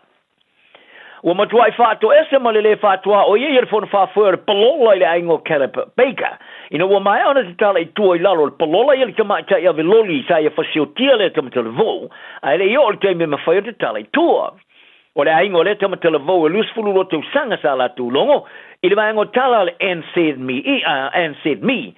O le ame se wa tilo na mawhatia I la tūmanga tete ai. I le lai titus sa la tō whātua tuanga. E ave le whātinonga al fon whāwhua le palola. O le tamata ia velodi a Sarah Hope Schmidt sa tuli na o le iwa masino lona whaasalanga i whare o le lua te usanga ma le wha masino le whaasalanga. I le mafua ai o le whaarawalawe te uta wale matau tia i le Awalo Hawke's Bay Expressway i le teusang taluai. O le isi a velodi sa wha manu o li ai matau fia le whare mai. O no lea whaarawalawe ina o soa mai i tua le loli Kelly Schmidt ia le kiu ta avale o tu lungo o le tele te luailo na whaonga ino lana telefoni whea vea i atonga fia le whaiuli. Sa tau tino Schmidt le monio molianga i lua i le ave ta avale ma tau tia ma mafua i le whanu o le soifua ma le whaamanu o le o seisi. E sa ta tala i tua i lalo le palola i le ases malilimo i ulai o le teo sanga nei. Ina ua mua tula i lumo le laulau o le whanu whaafoa o le palola ma le whaanoa nanga tu e sala mo i le aso mua i ulai. Whaali eri te te whono le whono whaafoa le palola le te mai te whaamasino Jan Mary Duke ua lato mai tauina. E te whaato ama whaiona te tala i tua e Schmidt i le lua vai asa mulimuliane i le asa luas fluiva o le masino i ulai. Ma ia tau tino ai le lato se le whaatangaina o le te tala i tua. Wala pata ia le tina professor o lango mo tangata Pasifika i New Zealand whaapea o toi teunga le tula whono le kusa o kokongi le Equal Pay Act. Wa whaafainga tā tuai i tina matama tai Pasifika i ngā ruanga mo mia e peo soifua malo loina tausi soifua ma o onga o na lui tawina i ale le feo te tongi. I le tawa matanga o le tausanga nei o le tula whono tau whaofi toi teu o le tusalo te tongi por Equal Pay Amendment Bill sa whaana nati o na Pasifika le Parliament New Zealand. Leo wa sui ai ingoanga waa e te tawa i ngā ruanga o na leila ruifa ma le 50% o ta mai tai matina e leila ruifa ma le se fulu tau sanga o anga waa. O lea toi teu o whaatanga i fo o na toi whaifa solo i si tanga o tongi a o solo ia i a whamasino nga whaawau. O lea fionga i a sao noa mali Dr. Karanina Sumeo le ta mai tai komisina mua nga tuso ava noa o ngā ruanga le Equal Employment Opportunities Commissioner sa ia longo le maango tala le PMN News o swingo le ai inga tino o whawhiti ai te tau whalto la whono. Ali, ma te mai tai whainga runga Pasifika i le wheo te tongi. O na manata whaali, e muni mai le ungo su e ngare whono whatono o uni whato o inga ni sila. Le sa whai loai, o le mema nino i le tu la whono o iai. Tangata Pasifika e whainga runga fua mo tu sanga a toa pēr whatuset satu. Ia li, ma te mai tai papalangi a ma te mai lasa sumalilima o ke topa. Whaali e sao no mali, sa tilo i le whono whatono uni le whatulangano tu tongi le tula. O loo tu tongi e tangata whainga runga i ala tu ngā runga i whainga runga uma i le tunu. Mai lo ai, o le tutongi le tula mo tinama tamai tai Pasifika e mawala watu. Pea whatuset satu i tangata anu ni sila pia papalangi Asia ma Maori. O le mele nā o ngā lulue fuai tangata Pasifika, o no lo misia i le senga o le whatulangano tu tongi le vao tangata Pasifika ma papalangi. O te tonu i tai o le Pasifika o tangata tomai whapitoa i le tau o lato misia ava no le lei. E tu whatu si aile malamalama o tangata o ele. E fuafuanga o whaamasaninga i suinga o le taun. O lea te tununga o whaailoa a o tau awhia le whaitau se lau saintisi ta o le kelope. Ma tangata whapitoa i whaamasaninga i suinga o le taun ma le kelope i kalai estete le vasanei. I le te tālanga o le tau awhianga sa whaamatala nai. E le ministar si o mianga o le motu o Tuvalu Maina Talia. Ia le tūlanga o le si tai o le sami o whaatama iai ele o whaatoanga masua vai mama o sua lua le sami ilona tunu. Whaari e talia. Wale nao se whawhitau li mo Tuvalu. Wale nao se whawhitau li foi mo motu lai tawati ai. Ai o se whawhitau li o tautamau ainga li kelope. O lo tu whaatasia o le malamalama o tangata ele fuafuanga i whaamasaninga o le tau. Sa avea matau lo inga autu o le tawawhianga sa whaamai ele sonanafi.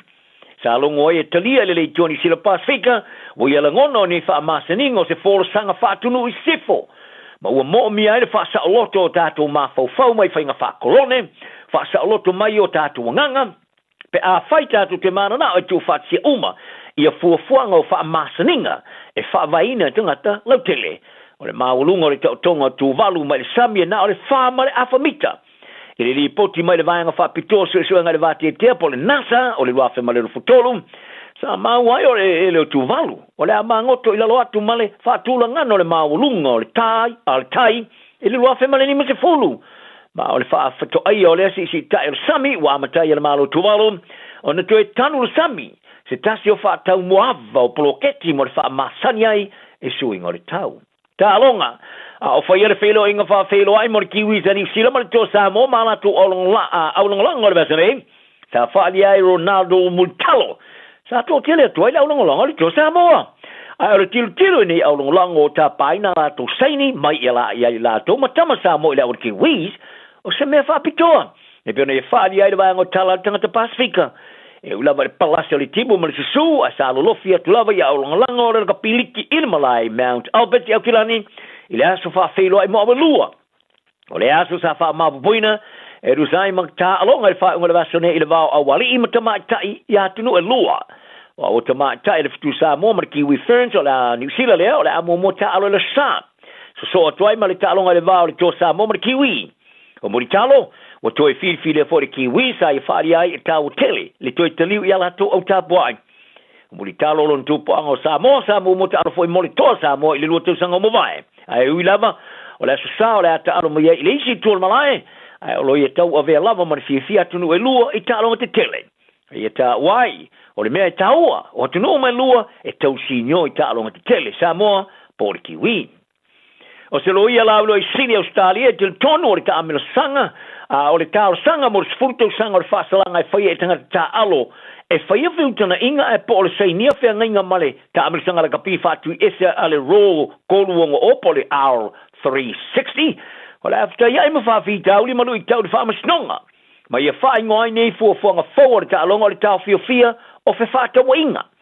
Sa fola e le pūlenga o le ta amila sanga lika le NRL Australia le vaso nei le tapu. Ai o le loia mo ta alonga, tele tau sanga o whai masuyo ni tangata alo i whalia, o le ngā yoinga le NRL e whaano tilo iai o se te i whātau te vanga. Mai te wawa sori ai tu la whono ta amersanga Australia, mai o se tau fia le o whi whātau inga. Sa tala noa le loia e se tūlanga whaalilo lilo i lo minga e Australia o no mafo ang whātu la whono e whapea ilo na manatu. O le after iai le NRL mani lui tau pe a whai ai lui kawina. Mai ole amatala i whai toa mo tangata alo i lui tauina i le NRL mo le tapu, ai ole a taunga tā tele atu la. O na ole a whainga tā tele o na whato i lalo i le NRL. O le sui o le tō Samoa, o sui o le tō Samoa i a rote tui vaze shek, mo peinas, sa ngia le iau ni so tanga ma le tā amarasanga, e pi o na langlangoina, e Saudi Arabia. Tala nao ni aso maru i ala so soi foia. Radio Samoa. Taslima i vatolu. Amo.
tulanga nga whautai le sunga se yuli mo tātou telefon.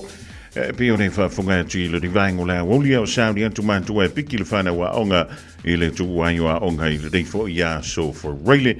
Ola so sfulma le fitu dea la masino ke topa o saule vevela ia ole taua ole sa ilio stantu tava le tautou mara udanga le Enterprise Motor Group i marukau le ufatasi me iai e le tauwha ia le ala au kusofia le lei o le tautou mara udanga le Enterprise Motor Group i marukau ia ua fo ia le lau si le fia lo tātou tunu o le lantu tautua ia ma le lantu au nanga vatalafa antu ele vatalenga le ala malo le fia le fiva malo le on sa il dia so for Rayleigh ia malo po le tawata i lau topa a pungambua ia malo le tula umol tautua ino se tātou watunu. Ia, le whaponga mawho se tātou tunu. Ia, mawho ne lau lau e tātou tue ke loa iai ma. Tula ngau o le tātou whaasala launga masani. Ia, kakau ala ngona lo manuia me umare. I le seifua ma le ola i le manu se tātou watunu. Ia, ma te voi whea ngai ma lava singa nei aso. E sen matango fie peo nei sau noa pongmua. Io ia o le aso lava o le savali vali mau ulima le toi ina male lo mantua.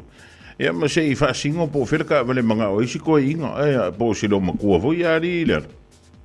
E pio ta ua ngā o le aso nei kua po ele na mana ia le mawhana whana ia o le fo ia isi ona tabili fo le pie. Ia ele pio taimile ka lama tina le pai o le timu wa tulanga o le malulu. Ia o le pio ta ua fo le lausau noa mai tulanga na.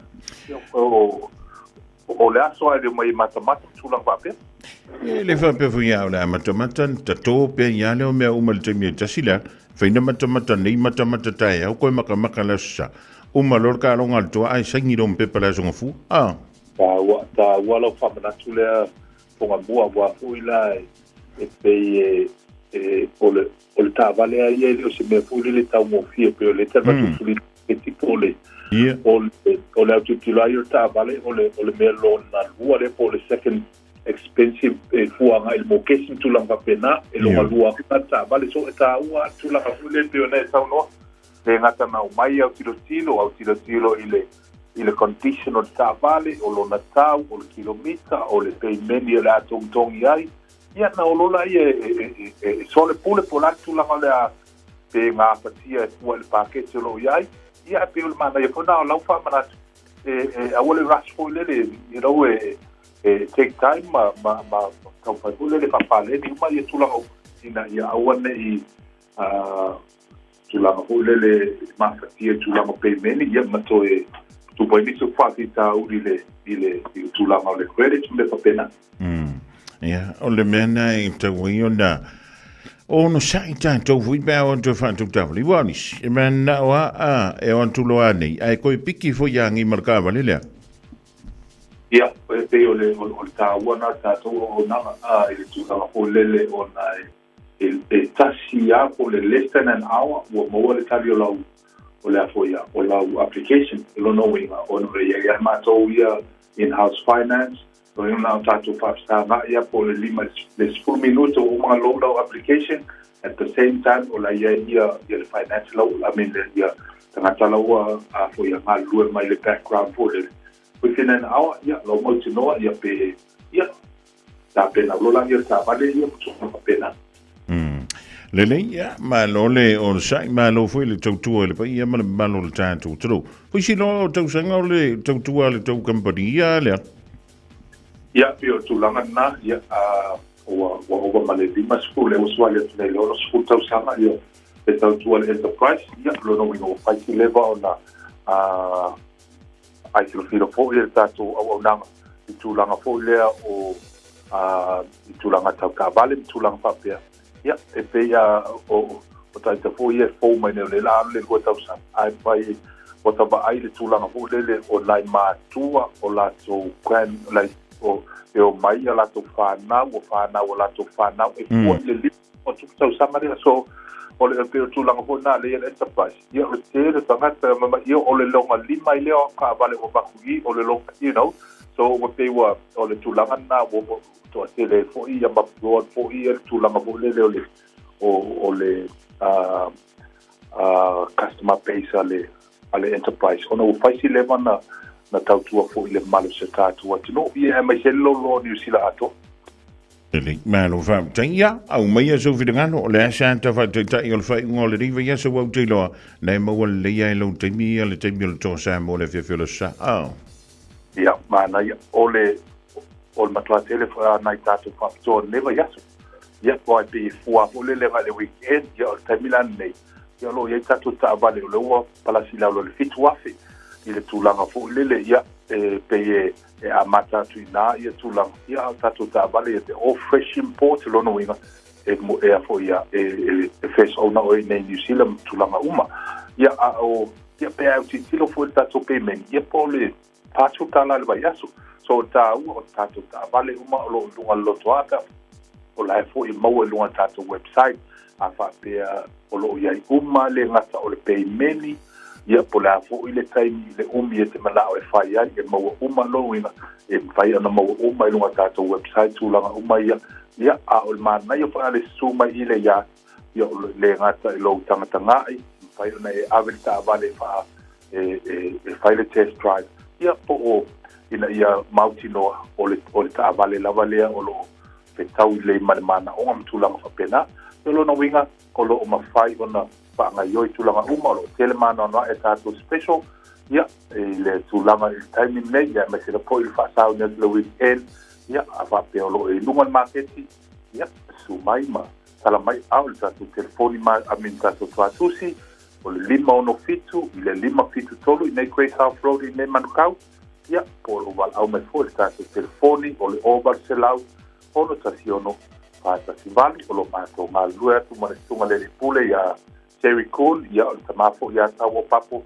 ya lo fai ona mato wa ma lua tu ya nei le tautua le enterprise ya mo nisi o pa kalama ya fonga bua fa kai lava mo mato wa banoa man via fo ya to e ngode nei aso e mai se ya tapo ingo tato to le aso sa lo fangia fo ile tua tapo inga mausi tato wa tunu tato to e felo ai te mala mo le lo fa malona ma le ya man via lo aso ja, tanto mai just pe ona te lai le ya only le to fabul of telinga ya la ku sofia le le to to na ngana enterprise motor group i Manukau lima for your name sia lima fitu tolu Great South Road i Manukau wala o yele numero wala fu ole over se la uno tasiono fantasy valu over se la uno tasiono fantasy valu sa ili se ta vale fi to le mo oe ya ma ufika ngai ka fai i le fai unga le dei fo i tausanga Radio Samoa.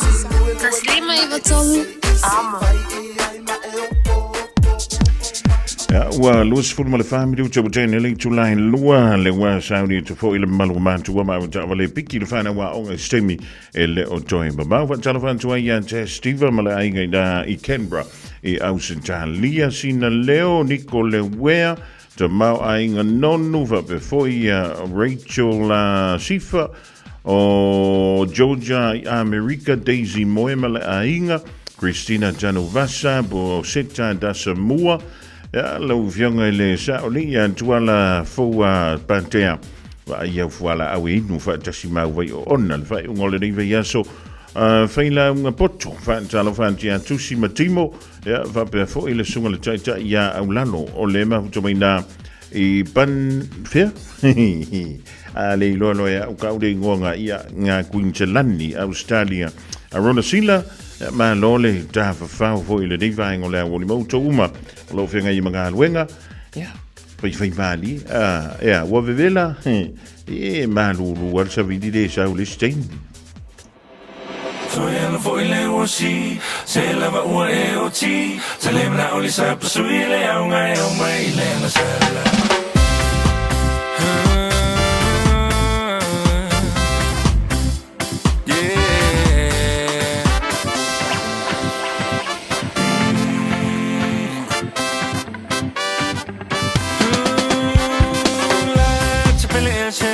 Mole fa chali mai e po a e na te unga fai fa avale so ona vali la mo mutu ai le vali male fa e che le vali le da o me vali le ta se fe so ya no foi le wosi se la va o e o ti se le na o le sa su ile o mai le na sala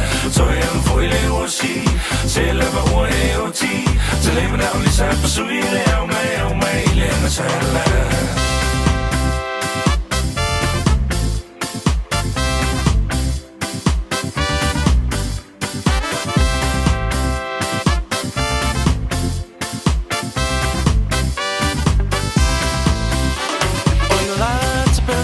so say tapa so ina o si o nei tu si e vala au ina ua tumalo atoi nei mo si va rock and roll ai wanga lo ya o le papio samo ai o moni o si va le malama so oi nu ui tu ma la fanga I want my way to say face so far me talanga pe why fear si fo i lava o le cha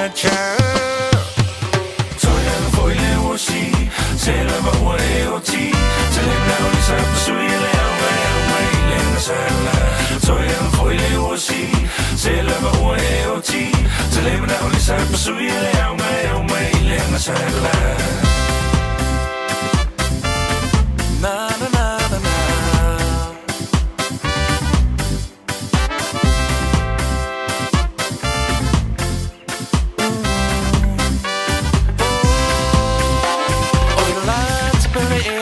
say tapa so ina o si o nei tu si e vala au ina ua tumalo atoi nei mo si va rock and roll ai wanga lo ya o le papio samo ai wa moni o si va le malama o solo inu ui tu malala fanga I want my lo tu say fai so fa me talanga pe wai fia si va foi lava o le cha si se lava ore o ti se le na o sa sui le au mai le na sala so e foi le o si se lava ore o ti se le na o sa sui le au mai le na sala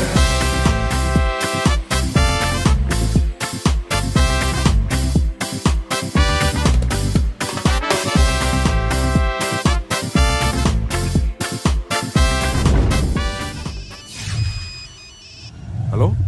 Mom!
Sunga o tele mana o lava.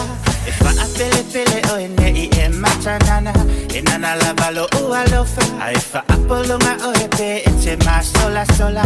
E te fiu lava e to mai. Le se file mu e te lua fea nai. O te mana o tofo tofo o e. Fia ilo a mea nai e ilo loto e. Ne I e fa'a tanga file mu mai. Ai o tutonu o lo loto. O le lio na fe ai. O le whainga o le tama futanga na o na feo fewa I lava. E le I tai tai o se taimi e sulu ina I se mama.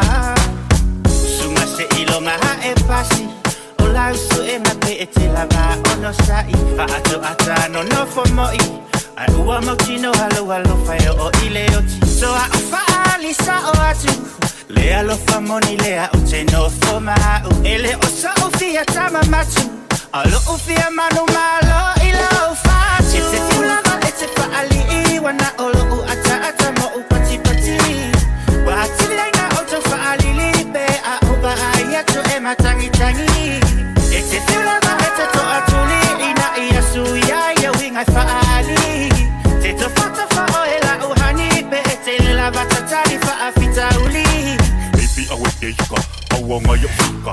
Malo olo fai fari lu mai taika. Te mao ye e masangi ya sore apa masore hangi. E ringa o se fia e te muere ngi langi. O le mafu ang le nga o fari ya po winga le anga. Te mao ye e masangi ya so so wai le masa. Awa afa e pui ringa o se fukau sanga. E le kala I o ke fa au le ayo nganga. O makiva kalia akele o kupe fia. Kalia le manguia, kalia le mafakia. Au le o va ya ku wa le ma e saumia. Beli lo male mama. Kolo le manguia. E te fiulava e te faali I wana olo u ata ata mo u pati pati. Wa atili aina o to faali lipe a uba ai atu e matangi tangi. E te fiulava e te to atuli ina I asu ia ia winga faali. Te to fata fa o e la uhani pe e te lava tatari fa afita uli. Fokua o kia o ila wa mionga ia e fai ya. Usa wai fai pare busu e fa au au le kilo e fasia. We make that story more excuse for le pasia. Kile for fulanga le ka mu pe sia. Ovolo maso salo se ku ia lo inga inga. Fa pare male pe ya o le inga ngi fai pe mo sasa. Kama fukanga pe o la nga kai mo papa. E makinga ka isu nga ka se lo fai nga ka maka. Kile a pe singa ia makua ile o. Au ka like o fadili. Ai ese lo o fa fa ma o ia o lo wo. Yo! Ole asila tu baby la si kaili o la su enalea ua pasi na o faita o ela o baby a olea ua levana e sauni wa o vila o e ua sili wa sa o ale tanga tanga o fili fili mo I o teleta solo muli o oyolo utofi e o ile oti.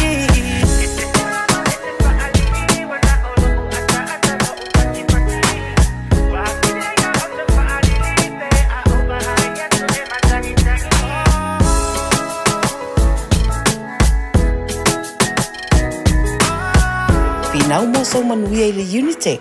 O le alango malo si le Unitec mo oe o wasanga luenga le leile lumanai. Fatupla ia lo to mai le architecture, engineering ma le social work. A o tawina oe se matata fou, pe o le pisinisi ma ona baenga ese. Esi dia ma le se lau mata upu e pula lava oe. Tusa lava pe tele I mautonu po le asau mata upu e ave. Sila mamao mo so lumanai manuia. Le sitara nei loa I le Unitec. Tanga iane I le unitec.ac.nz. O mana o mie o e pose isi lo a inga se fisosoani tau whi malanga inga mo New Zealand. Imata au poe peo le vaita mai no whanau po angal wenu. A whaia lau tali o le ioi, wala au loa Ken Fernieho o le Fern Immigration Services e iailana lai sene, ma o silia ma le se funu lima tau sanga hola na tau tua. E toa tele tanga tau o fisosoani iai Ken, imata au putau whi malanga inga, e a whia imata upu na o atu le tribunal, ma apili le minister. Tanga iana ele Facebook, ma le upenga te whailangi I molimau. Mo nisi whamtalanga, wala au mai le Fern Immigration Services. O luatasi, tasi lima tasi, o lima. O se tala fia nei Samoa, wei nei se tautua ma se unanga family loto mai le kampania le City Craft watu si tasi dua lua Lincoln Road Henderson. Te maua iai le tele o tawa la poa band e o foi tatu tawa le laiti. Tadia foi la tofa le tonu tongi e talafo mo tatu cashback. Ama tatu lima se lausi aga iatu le lima fe tala. Fe so te mai ulungia Peter Pernanto le numera all watasi o wale walu fitu lua fitu lua. Pe amana mia se tawa le fau molo ainga i le tau malulu. City Cars done and said.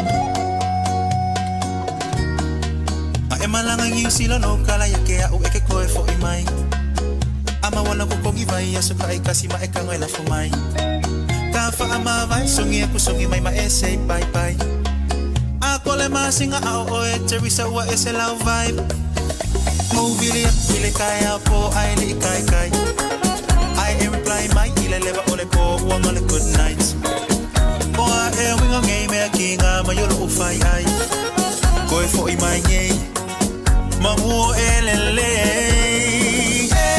kai faingaka ue mama wakulava okay walelela I don't know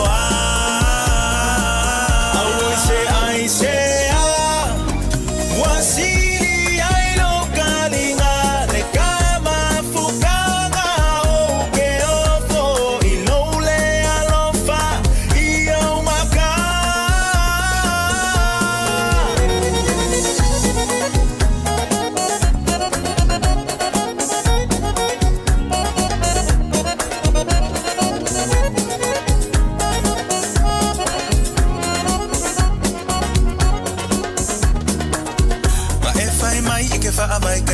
if you're right ole mafua anga komule likeli sanga omusukele ai posta kuwa story nga ono maka ekele feel like find my nga kepisi ai over ai kusunga nga ke online hey kai find nga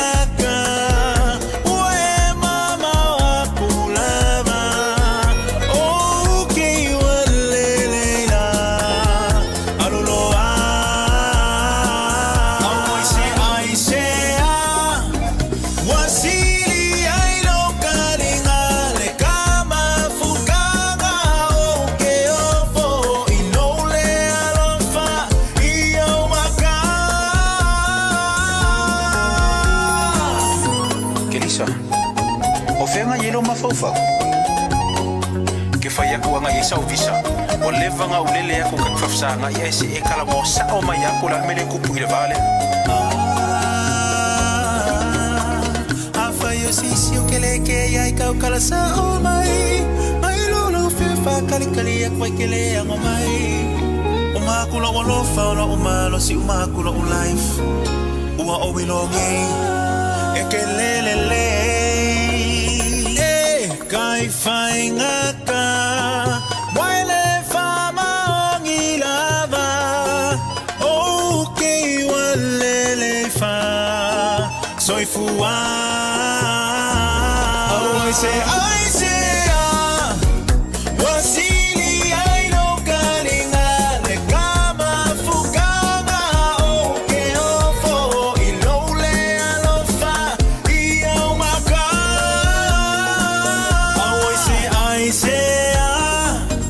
wasili ai no kalinga le kama fukanga okay ofo ilole alofa iyo maka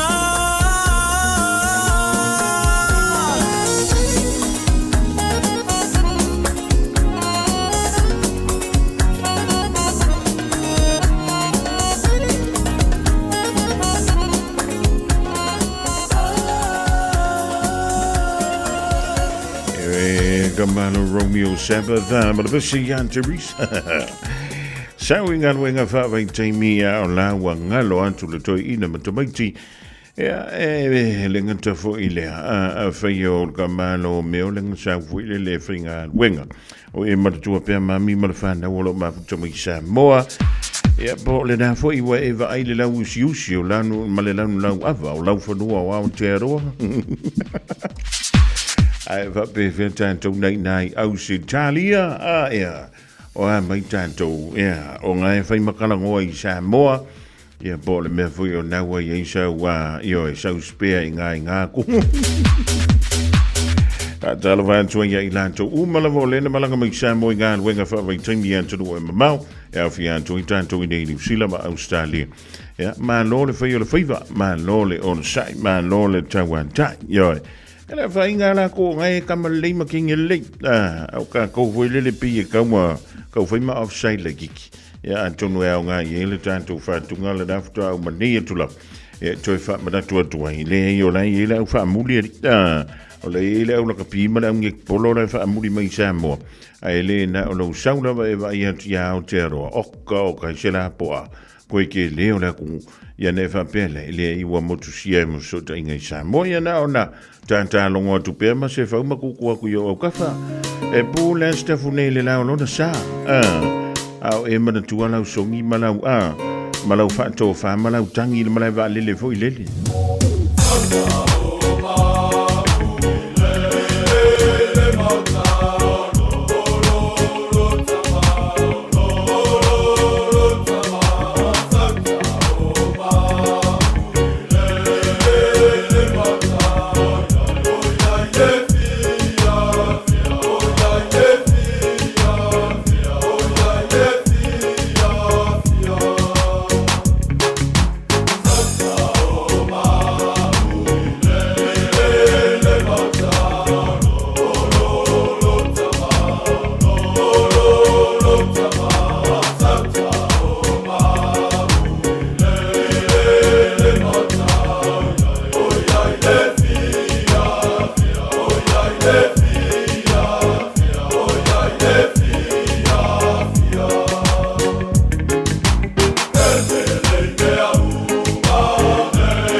Tala no ai te ne matama Tubu mai ifa afia fianga Numero tasila utupulanga moa taalo unu O tatiu ai ile nei vasa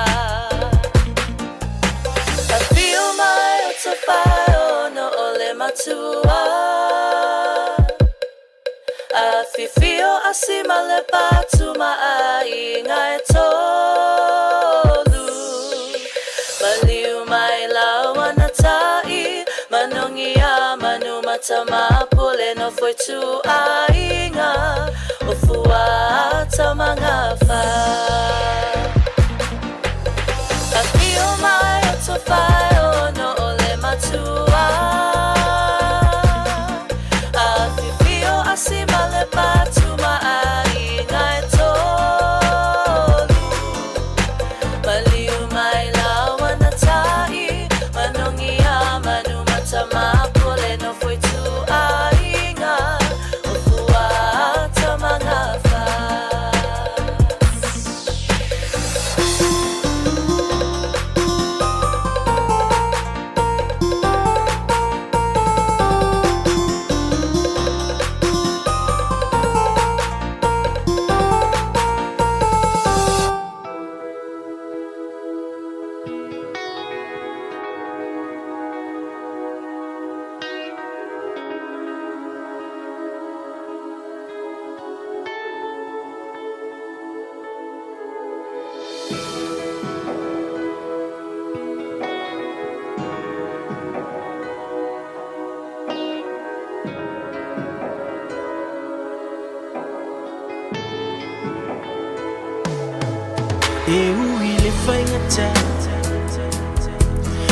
O se sala a se pangota Tu fesilia I pe aisea Leo ti o se tui na tinga La urupe ua leo Ua mafuli le la au safa a paolo Le pale ua le so Mo tu le fa aso Ai pule lava o ele a tu moto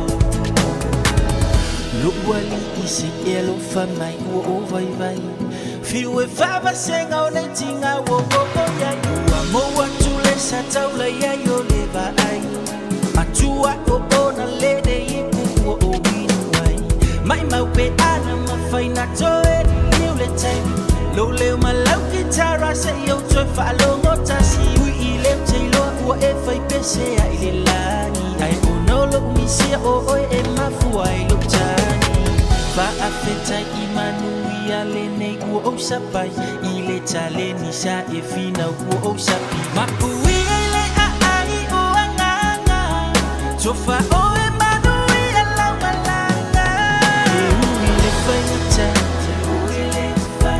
Be o se sala a se pangota Tu fesilia I pe aisea Me o ti o se tui na tinga La urupe ua leo Ua mafuli le la au safa a pao Le pale ua le so Mo tu le fa aso Ai pule lava o ele a tu moto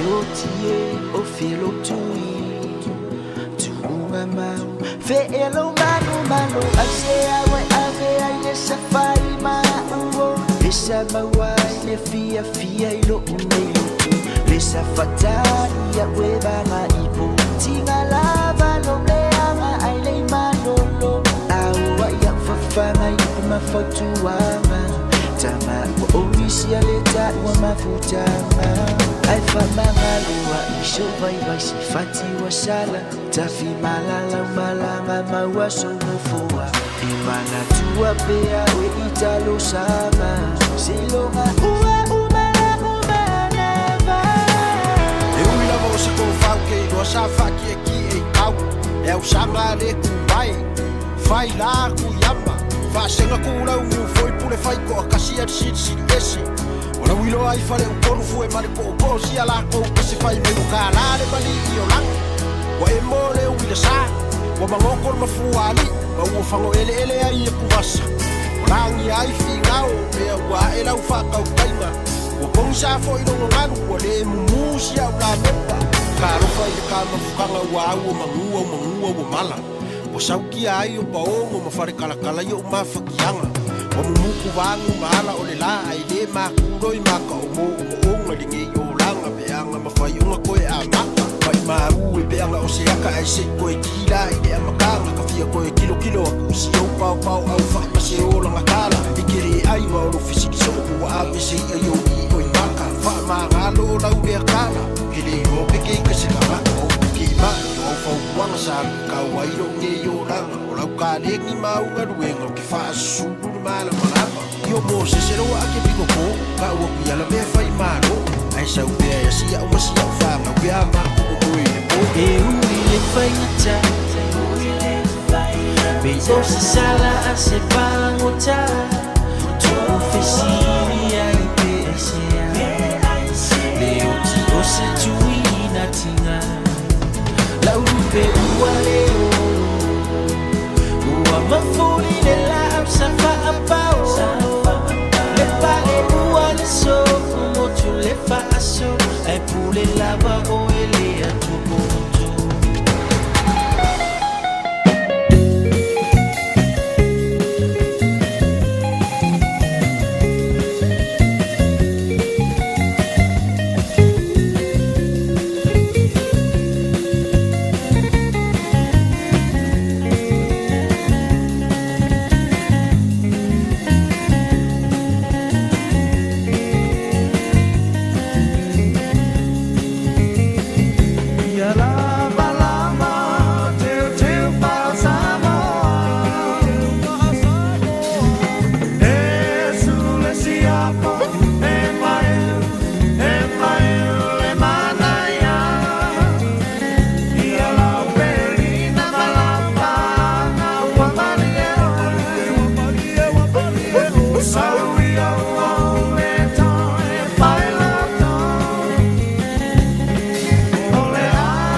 Talo fatu I lau whaafonga le nei tu lau le aso alo mai o tātou telefone mai lo Radio Samoa. I talo to mua, na lipa tia mai le tu ngā te leo a whianga se tāsi o tangata na la vea se whaalawlawe tau ta avale. I West Harbour, ina ua soa whaafua sei a o iai I lea whai tu, po le lua se 4 minute te ai le tu lai fitu I le a fiafi o le aso tofi o le neiva I aso. Ma ua na iai uma vaengo whaalawlawe tutupu whaafua sei, o malo ma ta avale whale mai I lea no whanganalia e le whaalawlawe. Mana ma ua le vave foi o Natalia to ia o fisa I le mta upu. Whamaonia na tongwhitia le tamaitai na awhia I lea lava no whanga o le avatu whaana tinati o ia le whale mai o Aukilani. Taluai le onga te leo na manu anga. Ta ue moli mau na o lato wa ai atu lava o ta atia le na awhia le onga atu tono le al tele au le avatu I le whale mai. Ai na o lato moli mau ina foi. Masia lii ua tai whaapango ta atu e leo. Ua whamaonia mai nei la e malo le malo, e to atasi o lato ta awhia, ma ua amata suenga le mafuanga matulanga uma o le nei mta upu. Ua amata whasolo nei suenga leo I tua inga o tu inato e lato ofisa, o whasea e whaapea e iaini pe papalota na ngā oia, pe ave e sea mai I pusa meli a inga. Whamawino o whaitua papa toe toe lea ia awhia te lele nei mta upu. Whamaunia mai ele pule o office o whainga pālota ia Dale Offsake e whailawa sina tele o whaasia o atulo lato o ofisa. Mai le ngata ina AVCA ai o pepa pālota. A ua tua ia fo ile whaataua anau ai e nisi o tangata o awala e tatauna pālota ile toa tele. Whaatino lea i le tele o whale tāpua ia e ka le sia. E popole le toa tele ona o le maua lungo le numero tangata e tatauna pālota. Ua le maua pepa pālota, pole le pālota foi. E pe ona whailo e o atu lava le fitu tesi tasi paseni o lea numera. E wha ni sui tau wā fau mai le papa toe toe o Tara Action Team na maua le lato suipi le whainga pālota o lea whaitu. Mai tauina le maua lunga o le numero tangata pālota i le nei whainga pālota na i lo whainga pālota tā luai. Tā ue reporti e ui ina whaatino sa ili linga masuasu e ngā malun malo i le mta upu. E ua whaamanino e le pule o le ofisa o whainga pālota o le a whaatino pēr le whaalawilo ina aloa ia o i unga o le whainga pālota se i vanga na ai watu ina atu se whai unga a le whamsinonga. Inisha tala, e silia ma le lua afe sui o le unio tangata tine mu, le New Zealand Professional Firefighters Union, na whaasolo ala tau te e le atunu atoa, mo le na o le tasi le itu la. O le nei te e fito i tonu lea i le leanga, ma le lea saunga le mu o iei o lato loto i whale le ngaluenga, ai maisele le tarafea ngai o totongi o lo o lato maua, au le umi foi o na whaatali o se tala i fetu na inga. E tu sae ma whaasala launga le Fire Emergency NZ o lea wha moe na o fia e tangata o loo ngā lulue le vaenga tali telefoni, Emergency Dispatches, o tangata e nafa ma le ngā luenga o le whaalawa i teleina o le maanga, po trainers, ma le tele o sui o le au nanga, i le fisosoani atu lea i le au tinei mu.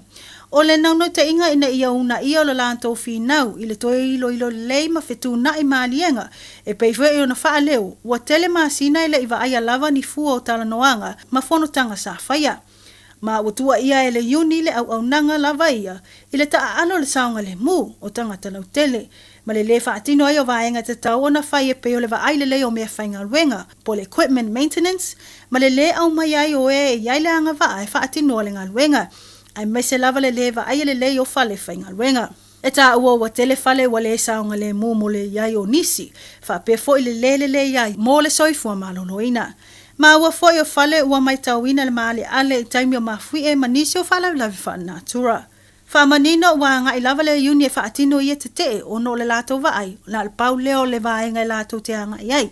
Wa tele le taimi ua na o wha amtalanga i wha amalele, ai le i lava se wha atinonga ua whaia. Mai tala mulmuli ua whaailo se whaamalo le University o Aukilani mo le tamai tai fōma i a Dr. Karaponi o ke sene ngafa. Le whaatono o le te Poutoko Ora a Kiwa po le Center for Pacific and Global Health o le University. I le amana ia i leo le tamai tai fōma i whaala putuputonga whaava malo. O no o ana tau mawhainga le su e le leia i o vaenga le soi fōma lo loino tina am tamai tai. I se pepo whamtalanga na tauli maina e Dr. Karaponi o ke sene ngafa, le whailonga o ta o le Royal Australian and New Zealand College of Obstetricians and Gynecologist Excellence in Women's Health Award, ma le Best Oral Presentation Award, i le whaatasinga le Pacific Island Health Research Symposium na whaatau tai e fiti. Whamawino ana sa ili linga lata mai na tanga i le ilo le leia i o vaenga i whia ngai matina matamai tai Maori wha pele Pasifika o lo o maua i le wha maer kanesa o le endometrial cancer. O lo o wha ilo ai le tele o vaenga o lo o mai tauina ai le tutuso o le wha atinongo o le va ai o i lato. Ma le mo o mia vave o na whai o lato siaki ina ia vave maua a afianga ai wha atino tong fitinga. Ma le tatala tu foi lava noa e tala noa inai le tatau i loto e fale ai meso tu langa le mawhaia ia nga nu taitasi o na tali taimi e mawai i lato nei ngase. O Karaponi o ke sene ngafa o se tamaitai Samoa e iai whaasino manga niwe ma le atu kuki. Tato telefona mo le nei tu lao le aso whaatai whaafonga mai. 24 hours a day, 7 days a week. Radio Samoa streaming live on www.radiosamoa.co.nz.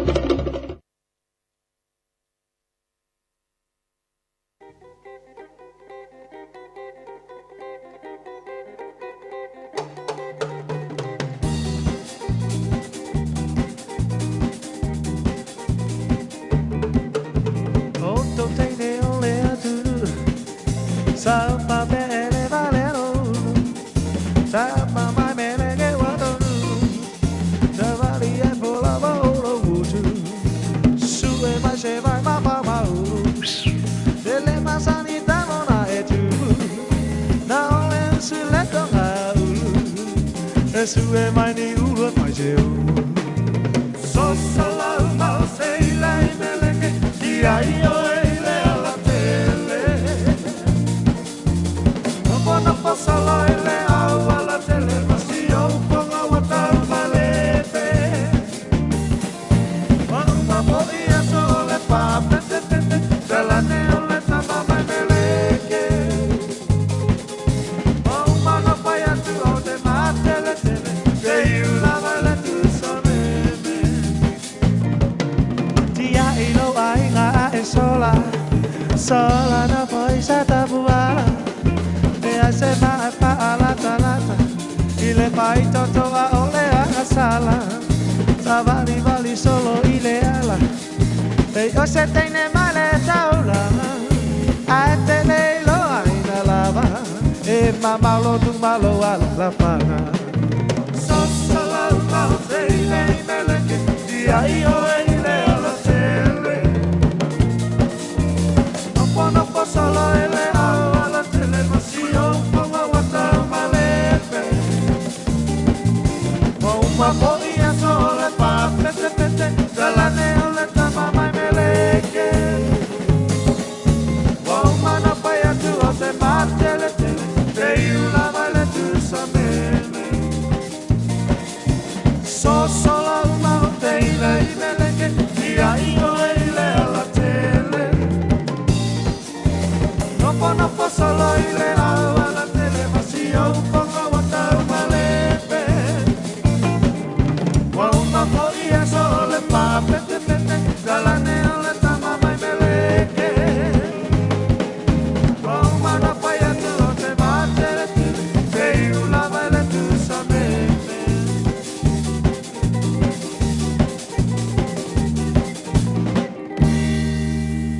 Atonu le tuaso ma le tātou pakalami masani ia awalava tawhai oi al malo ia me se tātou tu stala e whailo foi ia malongolongo puheri i se tātou tunu ia ele tūlanga olo i ai ngā ruenga whaatino le malo i le whaipai aso o tāri uma ia ile nei la tuaso e mātou whapai atu ia maolunga o se tātou tunu ia lava i te paau mainga ia i teina ne foi ia le no fuato ia tu mo pule inga le taima le va o fonti ia i teina ne foi ia le tapoinga le motu se sae lana whainga malo ia ai alfa langa fuluma upu manu tele ia mātou whaatalo fatu le apena foi una mātou hapaiatu whaatalofa ia i lau whainga loa te tofi e le tua i so se whatawhai taulanga ia olo lātou ua nono manu ia mataro sia le alwhaiwa le malo ia o manuia uasa moa ia lai ia nā tinae ia mamtawha ma tātou ngā luenga whatino ia e whatalo whatfo tātou ainga e ainga tu stala i nei voi tuaso ia le ngata whaiunga le niwa yaso ia o ngā luenga whatino e fulni yaso ma tātou pokalame masani ia awalava i nofu siti fio so tātou atinu ia le tūlanga o iai ia tātou ngā luenga whatino ia ona niwa yaso ia i ngā luenga tātou atinu pea o le polserilo ia o lo whanga solo lava ngā luenga niwa yaso e tāpena penai ia le ngātu le waias fau ia ile to tau o fein tau fia ai o parlemene ia matai on lauli liwina fatala no le tatu budget ia o le nei tau sanga fal tupe luolu lima luolu ano pea on sit fia ia ua mai a nai mas ia masina toluma ia masina lo fale nei o le tau sanga fal tupe ia le pe ona sit fia foi o tatu operate i lalo o le budget of Favlave to Fafose, yeah, for emergency budget. Yeah, on all the tulanga le pasia le tato talafal to pay tu, yeah, pay on the for yai, always fola, yeah, amatai maila solulu, yeah, anga ya tuaile hotel noina, yeah, ma sau no foi a fionga I fai pule o la tu lava o suio le tunu ia wa le lauliwina ia man lufina o le tama aingo se tata tunu ia nga luenga fatino nei lava yaso ia o mau o lua mai al telo nga luenga komiti o lo tau fa mau popo le la tu la tulipoti komiti fa parlemene o tupe mau tupe tung ia awal parlemene vai as fo ia ele titilanga fa ftai ia wa sa fenga ia male tanga luenga malo ia langa ia tu komiti fa parlemene ia mo forsi fo inicio o tulanga o lo na ia fenga malo ia wan nga luenga fatino manatu ia o le no lele fafta ele fiong fo telai ia man komiti fa tulanga ina ia mo latu wa tafayoi fatino ala ia inga luenga fa parlemene ile ngaluenga le al kabineta ia ile nei vaiaso ia mo mawina lava le tele le mana mianga ia e le o se tato tunu ia mo to fitinga I fafo o se fiel nei vaiaso ngaluenga al kabineta ia e amale valu le iva ngase ia talia fo al kabineta ile le awidatu ia awa lava to fitinga ile mo fayon fatinoina nei ia mo fatinoina le tunu fafo o le sila fa manatu tau ele ngate ele waunanga ia wala wale tafayoi alim tumete fomai ia male ngaluenga fa sui fuma loina ina ia mafayono tatu wa fatinoina ni ngaluenga ele ngate ile ia ono no tenga masani ia ina ia sui fosio tatu tunu se sui fonga ele sui fuma loina ia pe tulanga ina ia exercise fa ile meta umafa tulanga benata umafa paleni me ia fai titiai ia le ia tulanga fa mai te di fa mai le pisi pe ona iai ia mai suka ia totu maolunga ia le tino puta tulanga fa pena na no te inga lava ia ina ia mafai ona fo ia ni fa fitauli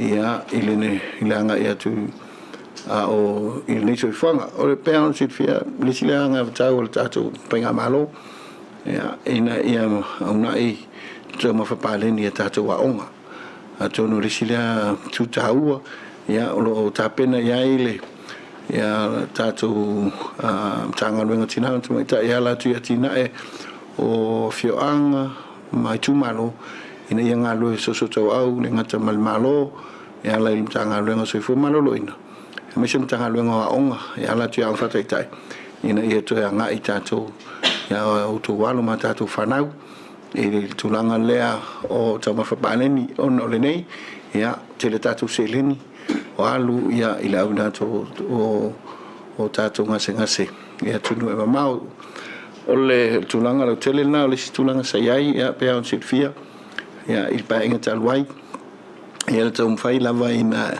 ia fa faingo fie ma una inga tatu ngalunga fa vai taimi ile le pulea le va ia me se ia ina fa titiel tele fa fitau lo tupu mai ia lo foi fa na tupu mai o le tunu o loanga ia tu tatu ngalunga fa vai taimi ia o le sa ila lo e tanga lo tupe ia le nganga ma volunga le fainga ma lo ina taimi ina ia ma fai ona iloina fa vai ina to to le ia mo le anga ilona ia le wa le am tanga le fainga malo ia male tatu pa inga le nei fa se e tu le la lo le tulanga o le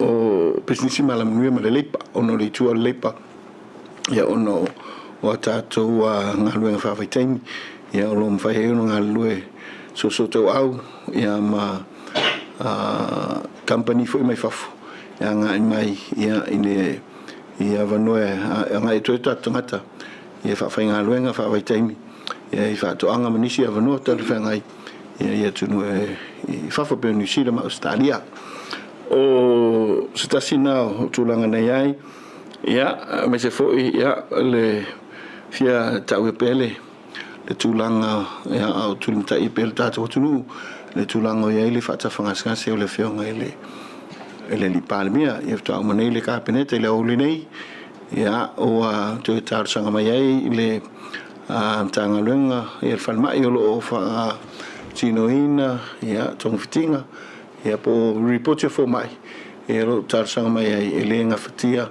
o na fionga i le palemia ia ile aso sulu iwa pe ona tupoina ia ile pe ona ia ile aso o sa ia o lumanai nei o le ala o tu le avanoa ina ia lava ta pena le fionga maloso le fionga ile li palmia e li tu li mai mo sifia ia sa pe on tam fai talatu ia sa fai non tutta tonga ia ele o a totua le tulanga o lo fata se hio le manu o le tonga to am fai ona tu fia mai mo sifia ia lo tulanga masani ia inga se o le tulanga panai vi tulanga fa pena ia fatino tonga ia fasima ia pe tulanga na ele atoto na hio ele failan tu ina mai ele fionga e la tu foi tu mai fapto fo mai la tu uma e na ia tu ina mai ia awala vale fa mo o le tulanga fainta ele ma fai ona tu ia ele tulanga ia o ia il terminei ia po la telenga le na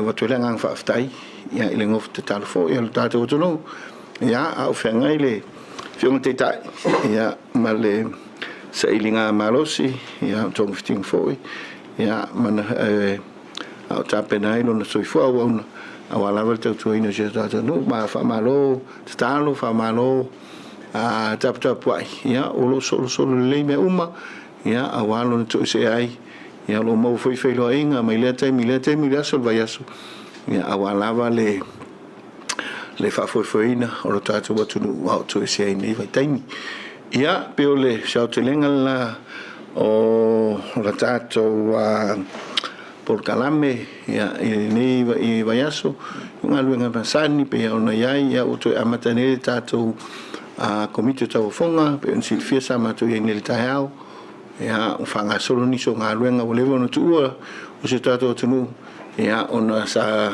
em fai on fatinoina al taau nei ia o le fontanga momole al komite tau fonga ia lo amate on fanga solo mali ini so nga luenga pe on silfia o te la o nga luenga ia nga luenga i tātou ona whaasoi whamaloina ala i tūranga manaumia ia me se foi ia nga luenga tātou nga luenga tinae ia o lewa na tuua ia o lo iai tūranga ploketi lo i tupe foi ma tamau ainga ia ona whaonga ia o lo mai o lātou teimi e whaamuta hai o lātou whaongaina pe o tūranga leo te lenga lea nga luenga o neve iaso ai mo mai watu mau lunga vi inga tua no nanga lelei se tato tu ele len fenga malo ia pe se fa pupu atu lea ia awale tato por calame ia ile ne yaso ia mal tapo inga se tato tu ia pe ona fa fo tapo mai para fa tailo fiona de chipar mia ia manato taimine le utatala mo tato fa sili ole a tai tasi mai tato sili le amatanga no tato taimi ia mai ala vai mau se avano ia ona te tala to ele se si avano ai ona le tulil te ia ole atala mnatu ia le tatu amata tu ia ami le pito mai lu ami ia o i oftai tanwera i afia mai i lo samanga ma le fola sanga ia le mta fo ile i kauta ile fan mai ile au kuka ale montana singase le na oia sala to sabal file mu mai ile malo pe ole ase tala tamai mai tar tono tu pe ale o la to tongi len fa le tono pe o mau tu se patatia mai lenta ia tono e sa fe fu le tato fa so inga i nei vai aso talwai ao amata mai fa nga so longo le tato emergency budget ia le sa va to ia le nganga e fua le tutongi o vaenga i o tapenanga o mai tu e lua tapenanga falmai e ma se foi tapenanga le ofisio tupe sa mo la vanoa ina o tupu mai le tulanga le ia sa nga lulu le matanga lo tupe ia ma le fionga min sta so fu maroloina ia mai la to e sa na ile tulanga mai mo si fiena na resolve lava na nafi pe na fo ia lava fa vita u na e ole ngang fo ile ole tole ngang fa ftai ia ele mtanga luenga o so fo maloloina e tu sai ole o nanga ele fa ngo filta to o nanga pe a on talo tu le telo taimi ile aso mas foi pe ia ele fa ngo fie ia le tulanga lo tato fenga iai me se lava le o nanga mo si o tato o tunu pele io ina ona iai ia na mai tawina pe fole le tulanga iai io fese se inga lava i tonu a mtanga luenga ia pe o mai mo na ongo tanga tfainga luenga ia ai le o tau mai i le tulanga tona i le faululunga ia ngai me mtanga luenga tupe e wi mai le minsta ia ma fatino tona luenga ma payments tal fengai pe ano to fato le emergency fai me le vai aso le budgeting ia ma submissions au mai ia fa solo to tongi lo no winga pe van sit fio le foto amor verso ni tongi fai pule talu mai ala matanga lo no winga e fu mai ya o to tilele le imai ia alu sangia ia tulanga mol budget o le siva yeso lo no winga tu fo le siva yeso pe tulanga fa penana tu poi ia le sanga lue na file le tanga vengo tupe fengol mista ia mo polana losa ia me se fele fengol mista ia va ia ina ifo ifa fitau sa ili ia le tulanga o lo fale tonu ai ia ofiso ta inga ile va tonu tanga venga ile o mai le information tal fengai ia ma fai on fatino ia lo pe ina sa ia ile fesi se ngolo ngona manatu ia ma tu family fo ile ba yo le o motanga ngase ia ila to lo fata autolia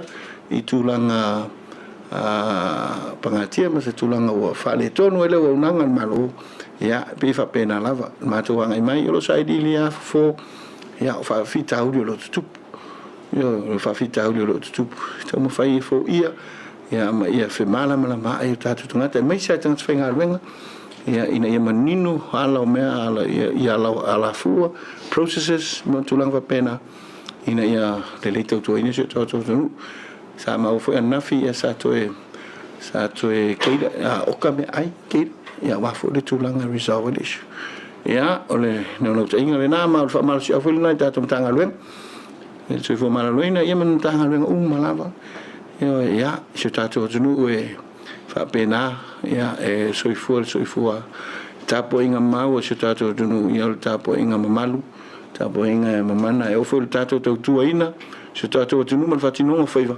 e fa pena e tato le lofa fa mo le no nanga ia e fo ia fita uli e te mi uma pe fa mo no tawa ina manino ka peneta mal fa malo fa fita uli ia io samato apa ia tu le ia tarsia ia ini ai fa le ton ia pe on sa no le fe on taitai ele fa tau tonga le na ato na fit masina ia io o mato nei nei tau to se to no mananga tu mo fa lo ato nga vai te mo na no o bo mo le tu pakte do que le tu pa bien ne no tanto ma tanes proide ia pa tu se tau le maule tanto o na foi ni malo ia no fa pende o le to a mo se no foi o na fa sa lo se ia va koile ta o mana i fisi de malo wa le tu tanto filo ia va ia so tasi ia le mata wa tu pe le la va ia le fu o le fu ia le tasi lo talo na i tanto filo inga ia so wa lo fa mai ole ava non nei fato a mo ma tu te mucho foi fa do le ministra i te dola tu ha do vai aso ole ava non nei i wa tu te la ia ma tu te mau fato a ma tu la ia ava no fa bene ai ola kusidi te fidi tu an ta ku le fa ma le mo fio se fa ni o fe to no le fa le to no tu le mai na ma fu ai le te va ole mo wa ni le mo ni tongi wa o tala ho ni fe a ia pe e fa pena se le mono foi le fisi tu ia o mai na le sa o male ato to ia fa ftai o se tato tunu o le pole fia tato te ia ta wala mana ia se tato tunu pe o ina lo to ai si fa le tunu le titi ia o le vao le whainga ruenga pēr no tōng whamtaltala to le vao le whainga ruenga mai ai la tō lo le peo afia ia ma le tali mai fōi ia i la tō lo ia le whainga ma le pulenga ma le anga ia tui luma le ia atu ia le tūlanga ia pēr o tūlanga masani la whainga ruenga o i principal so to le ACO ia so ai le whaururunga pēlau na o le vale na le ai wha le tōnu au o umona whaia overtime pēr me masani mai overtime ia tātou time sheets mtulanga pēna approve o umona HR ia tu whatasi ia whatua endorse le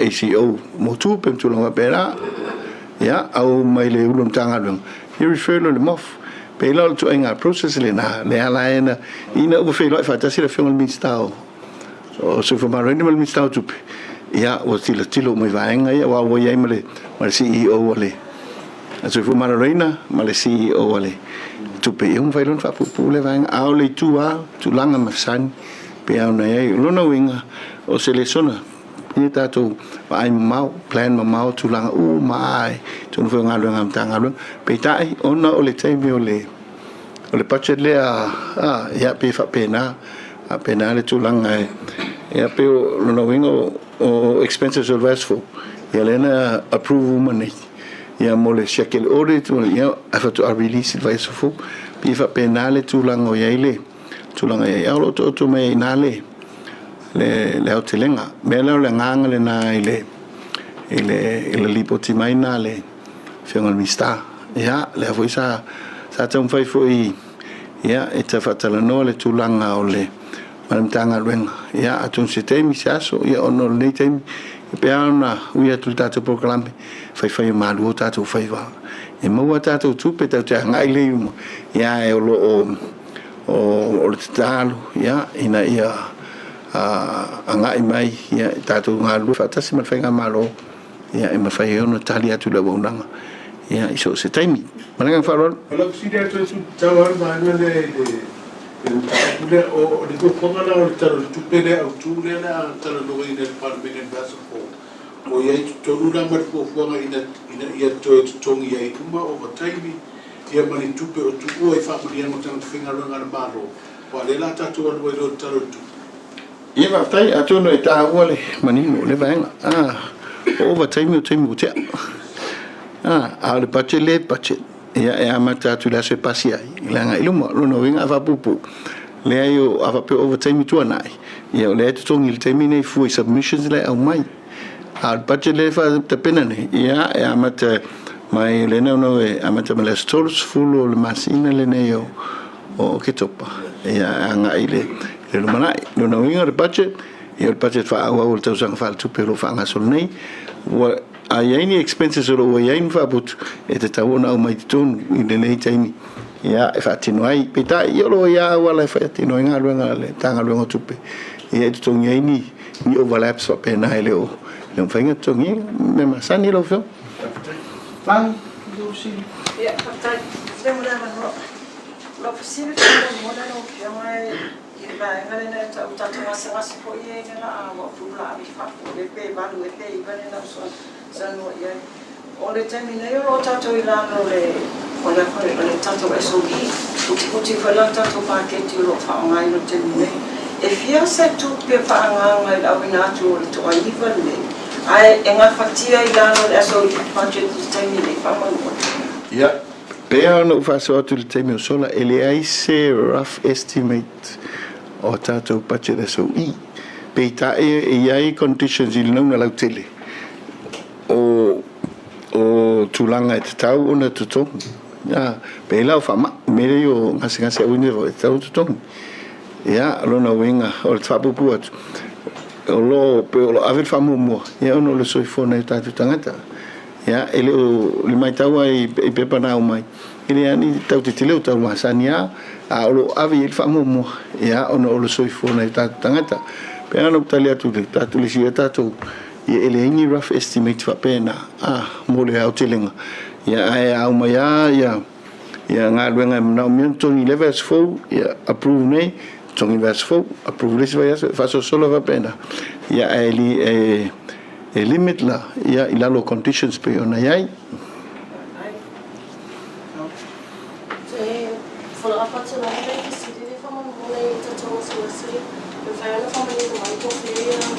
ia le atunuu ia la ngaiai ma se koe pewhena mai se tau whateita o le ngase e tasi fua mai ia se estimate po o le se ofisili whamon mo le lau whionga mai moro no le tūranga le siseno morikas e whaina whamanina mai tūranga le whatua i pia ona po le mea o le whanga solo taimi nei po le mea o le utau whia wano o le inifonu whawai pe o le asa o le tatianga manino tūranga i whamanina ia whaftai mo le tūranga ele lau tali mua tu le tūranga o tātou ngase ia pe on sit fia tātou ise se atau ngase o le whatu ta utu i whesita nguta ia ngase na le ave te ingal te minei ele o i ise tātou screening masini le screening o le kanesa ia ai le salmianga le na ia le kanesa ia te tauna ave pe i fu tūranga le na no ise atau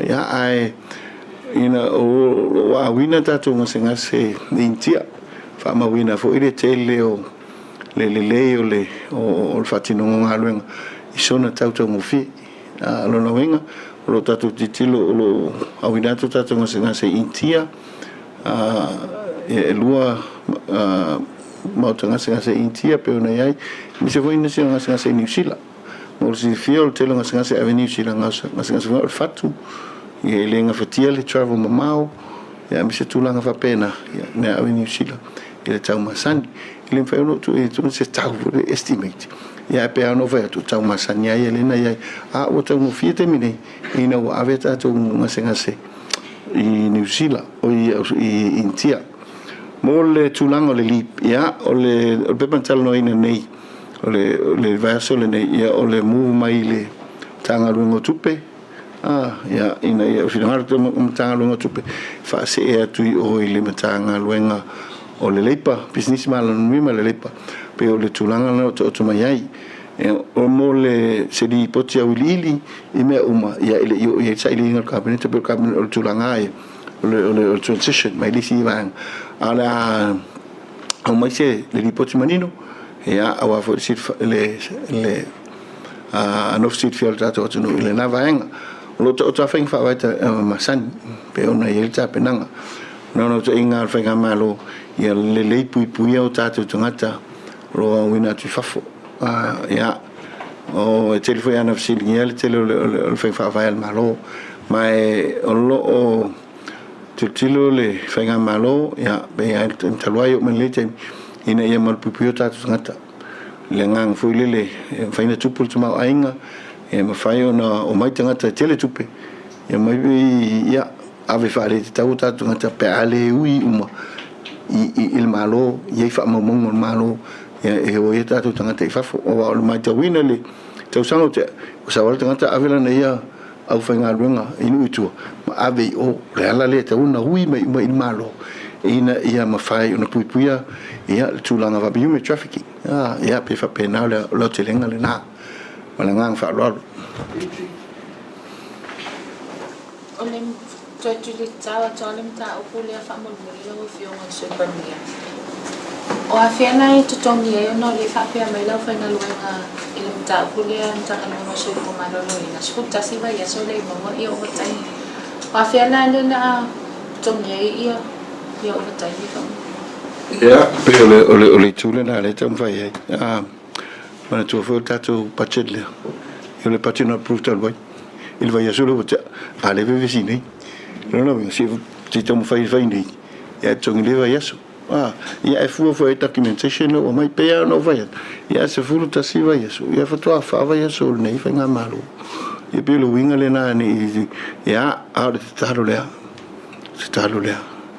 o nga lu nga se fu malo loina te le atu na yo lo tato there's a big commission le atu mo tato ai lo tato la mana ai lim fa tu ai la lo nga lu e te tawon su tongi le tatu tangata o le tatalo le nai le fa ngaluenga oi le anava tawale ai tau long pe te miu me felo e me la fa ngaluenga malo ele ai se tau tua ele tau ia a lilo fo ia imato o le tatalo ile atu le na ia ai le fa tawon fai tawa o le amaru tu fatu tuanga tātou ngā lulue ina ia mawhai o nā ngā i le leisha tātou atunu ia imanui o le tua mana ngā wharo. No fionga na lua tasi whamai o sin mua po a maile a fionga fo tai tai o le tunu upo le palemia fo'i i lona sa il maro si ai fo'i New Zealand mai pe tau nulo na o mai la sus funga le ipa ma le silon lua il tulanga le company le China Hapa company le mai sen le ana la vela tu lulia mai i sium le fa pe reporti o le na e yenga benga i tua ese mai i nga benga le spa man ma lo lo fa i mata ale ma wo fa la ve yo ale fa mai la fa ma unia me suya company fa mai o la tu mal benga ma sani ai po le ase tu lang fa mo no lo fi nga le minister fo nga benga ya fa tai tonu on fa venga le va de velo ki e pe mo tolu va star vai ya atono Cecilia tulanga ina nei o tātou talo noa me tala whela ua tala au mai ia aulea hawhai isu sa lisi le vaenga o amatau ngā iai le tātou mtanga luenga o tele tātou tāwari la vea ia tele tātou waa a whaina ia matulanga umawa pena ia ilo isi tātou transport safety arrangement foi nele sa ili tulanga ia il matou amta foi ele mafai ona matou fa pe atu a mea control me o ilu de tangata mana tu a te tau ava pe nga luenga malo tulanga pena ava pe foi nga o awala mata avale tangata tu tawana o isa matu susu wa mfai no leo no le awala fe no leo no fa tanga lo di la po i awala nei pe fa pena nga ngole tawana ai le tulanga e fai tapenanga no ingo to anga i se tulanga e fai fa vai fai susuenga e nga te improve tato infrastructure improve le sisi o manga ya me se le tomayo tato tanga te fa foi no ni tavali te le tato pasi la vem tu pena ya elo ya se tulanga e nga fa fisidi ya e be o fa pena la fai nga ita penanga tato fai nga maro improve ai ile tu lango le ngasa le fionga te ta e pe ona tala tu ile te mi otea ya e fa fonfol tu a inga le nefia ya ole na oi sa fa nel fono kabineta e tal sanga inai kabineta mamalu ina ia to extend e pe fa wa le to se le fionga te ta e ala il tal sanga mai ya ale forma o lo lantu va ai lo ngasa ia e whaingata ona te tala mai lini teim ia pe whaingata ona whia mai ona ile mwhai ona tū pe o te lenga le nā e le leo le hio le lei ia whatoa whia mai ina nei to e aini pe whea ia ona whaina le o whionga i rifo mai ia e ala le alau mai e su mai ia po whamali na lau whionga e whaaftai whaaftai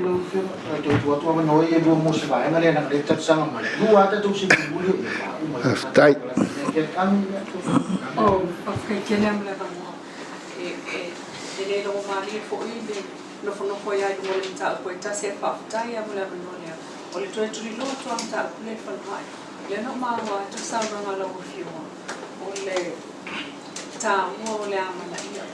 O lo te man tua o le vai nga le na ma tua fa ma mi no le mai e le fio le minister tu pe. E ave fa mo tua I vai nga na o ia ai mai se la vai tu toni.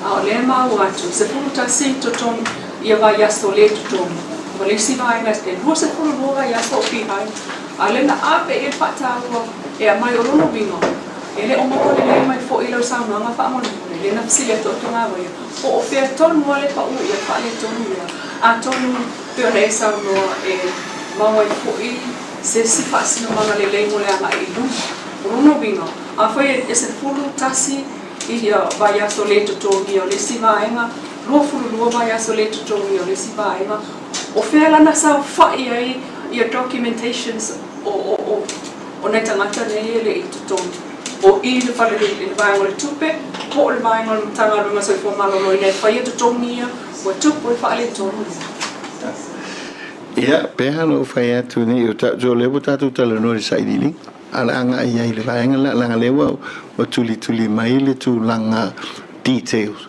who exactly le responsible pe lo winga le na ta te tau o ta te la no le vaenga le a pe no vai atu i sai di linga ia na fi sa mo whatever no ia ele mtanga lo ferma ia la mele minsta mtanga lo ngo so ole o tupe sa na to fa so en tau o fo fa vitau o lo winga o me mo le na fo fa vitau no lua o le uta pena e te tongi o lantou lona torulo o le su e rona le titeo i le tūlanga lea ina ni utatou ue fai susu ngal titeo o lo o ia i le tūlanga e fia mana mi ona wha fo i vave ina ua o le whilo inga ma ala fia ngai minsta so fa maloina mi minsta tupe e lo fo i whawhita au le whaatino tūlanga mana mia ma tu te le alo le atore na au le nei vaenga ai o le tūlanga e au ona iloilo ya si tu fo itu se tala i me masani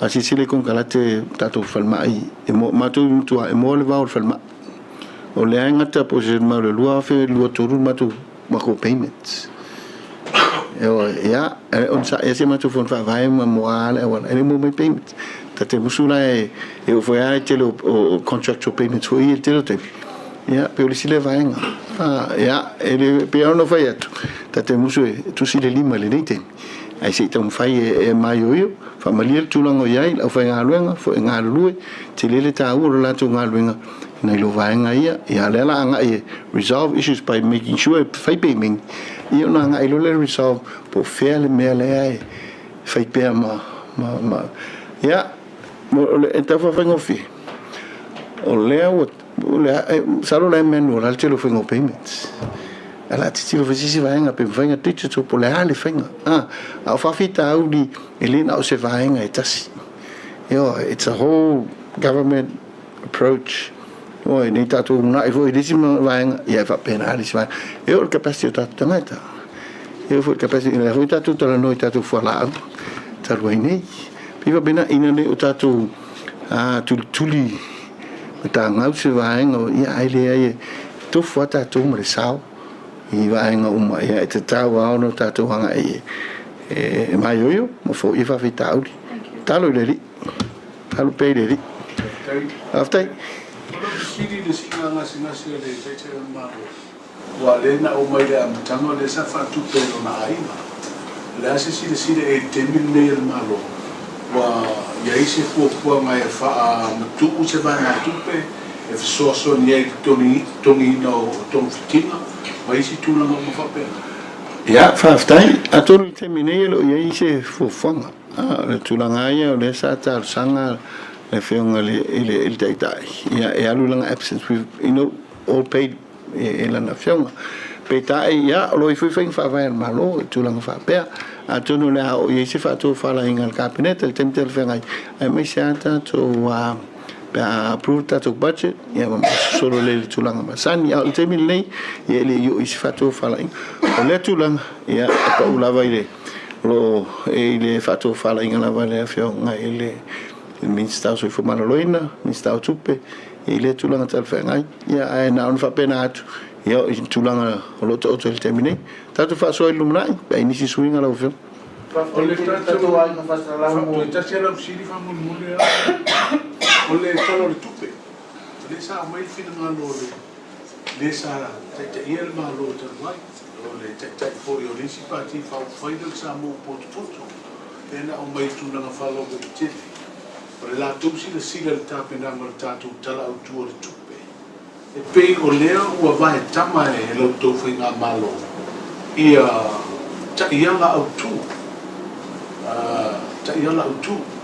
o le o whainga wha vai au tu o le talo le tupere ana tau te ena e wha fue ai le tala au tu o le tupere ana a tau soala upule ina i le parmene i le vai sa fok le ase fina ngaro lo fionga wa le te tu le fue ni te ingon balo ele fio palmia sistemi sa no ele fio palmia le tulang totala mal fa lo totala foi mal le faitete ya e tu foi le fa lo le fio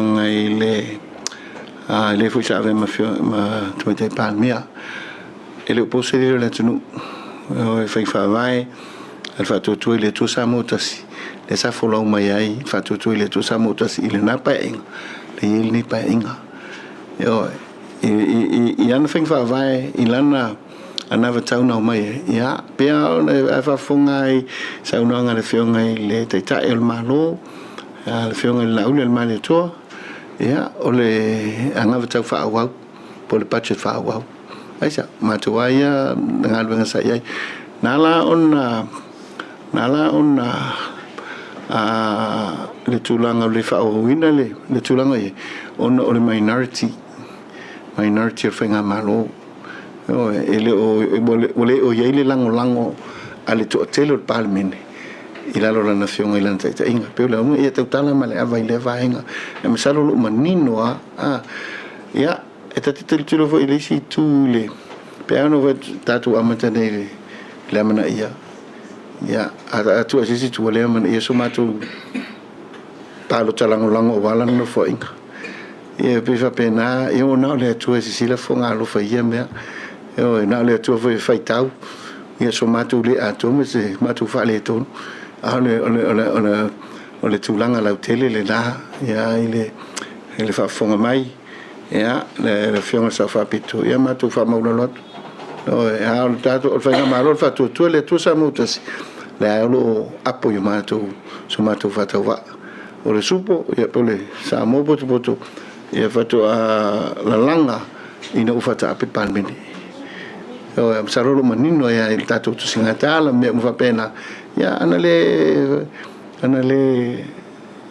fata per palmine le faiona la ngai mai no wing ia o fenga malo fa tu ile tu sa mutas le alo u matu lima le au fiona le tata ia mo so matu fata va fola o Samoa ile fa tu ile tu Samoa tas fa mo tatu nganu mo ke siano fa mo tatu tangata ia o tole ni avno e fa fta tai tatu a inga tu stala ia ile ne foi fim tatu foi lá o tole ngang fa fta tai tupu mai ia o tatu tu fiongo ia o vai malima tulo ia ile long puieri se tatu tunu ile tulanga lo ile o langan malo o le tulenga whaftai ia le tapo inga se tatu tunu mai la vai mau te tele se ia pa ia maiti ia ona tupu mona ia te nani foi la fai nga luenga to fiele tu whaftai foi tapo inga mau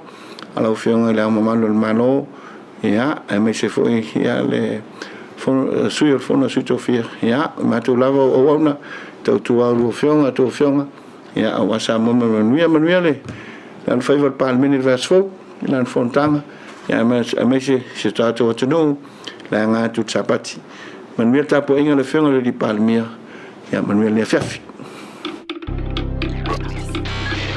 Tasilima Ivatolu Amo Radio Samoa.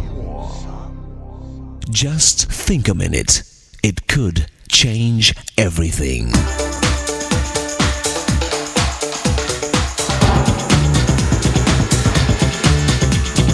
Think a minute. An African man who had 3 wives asked his Irish friend who had only 1 wife this question.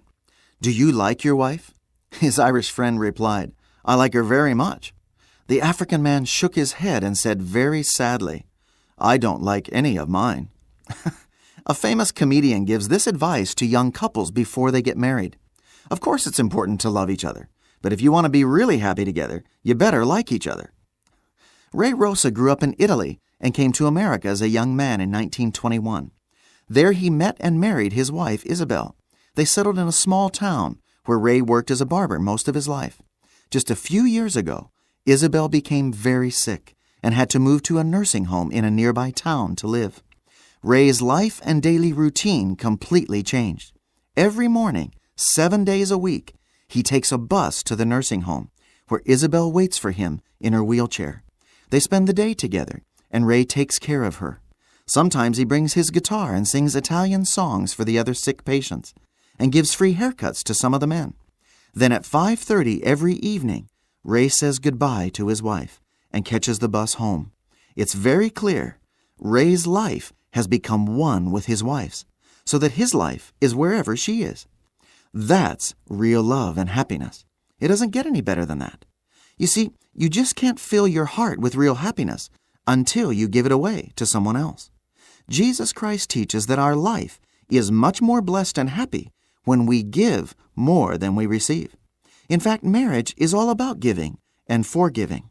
It's living every day with your best friend for life, so your two lives become one. It's a commitment and decision you make, not just for a few years, but for the rest of your life, no matter what happens. You choose to do all you can for your mate's happiness, because you realize that's the only way you'll be happy yourself. So why not ask Jesus Christ to forgive you for living your own way? Then ask Him to start changing you. He'll help you so you can start enjoying real love as you become one with your spouse. Just think a minute.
Now we the everlasting praise malapese wa fagoina vivi me umai le tuai tulunga tuai e le polkola me down le think a bit of boy ma we time to uma le ding vai ngole fia fido tue family tu on the tale o link to la fa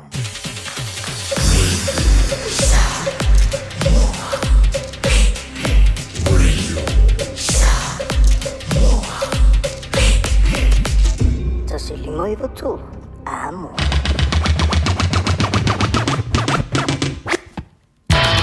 Tolungan suai na ya se tutumo Samuel de yaso for Riley and Melody for yaso las ngana wale tutumali ila tantu ma tanga potol tutai ila time sasiela na ai alo fle tuma tente yentulo to soifua ila dava yas fota to filo ilunga pau mangalungan wale e te pera mai sa le fionga ya le anto savema le polga la nga ifo favor pa mai ata to talami to le Pasifika malangi le tulaifa le wa ta pera mai el tua ya Miriam la toa po Mari afili fatawina yani yang pepa manta la talonga le toa Samoa male awal kiwi sile sa samne lo mtala pe ya unanga le Pacific Easy Money Transfer o tala o tara o tahu ya mamangele po lunga le penga te fai langiel tikitek e fa tawini pepa manta but we'll find wala yaso ba we'll tua soifua Ma pesselene u fatumoe ai uai vai uai via moe da fai la la mai pea ai se io fa a pia a tuilea u o tanto la pa ma ho wa me no ma wo moni o te io o te ame le foi le oti a pai uai pia but the smile Tamau left to Lima, all night to much Samoa, my New Zealand.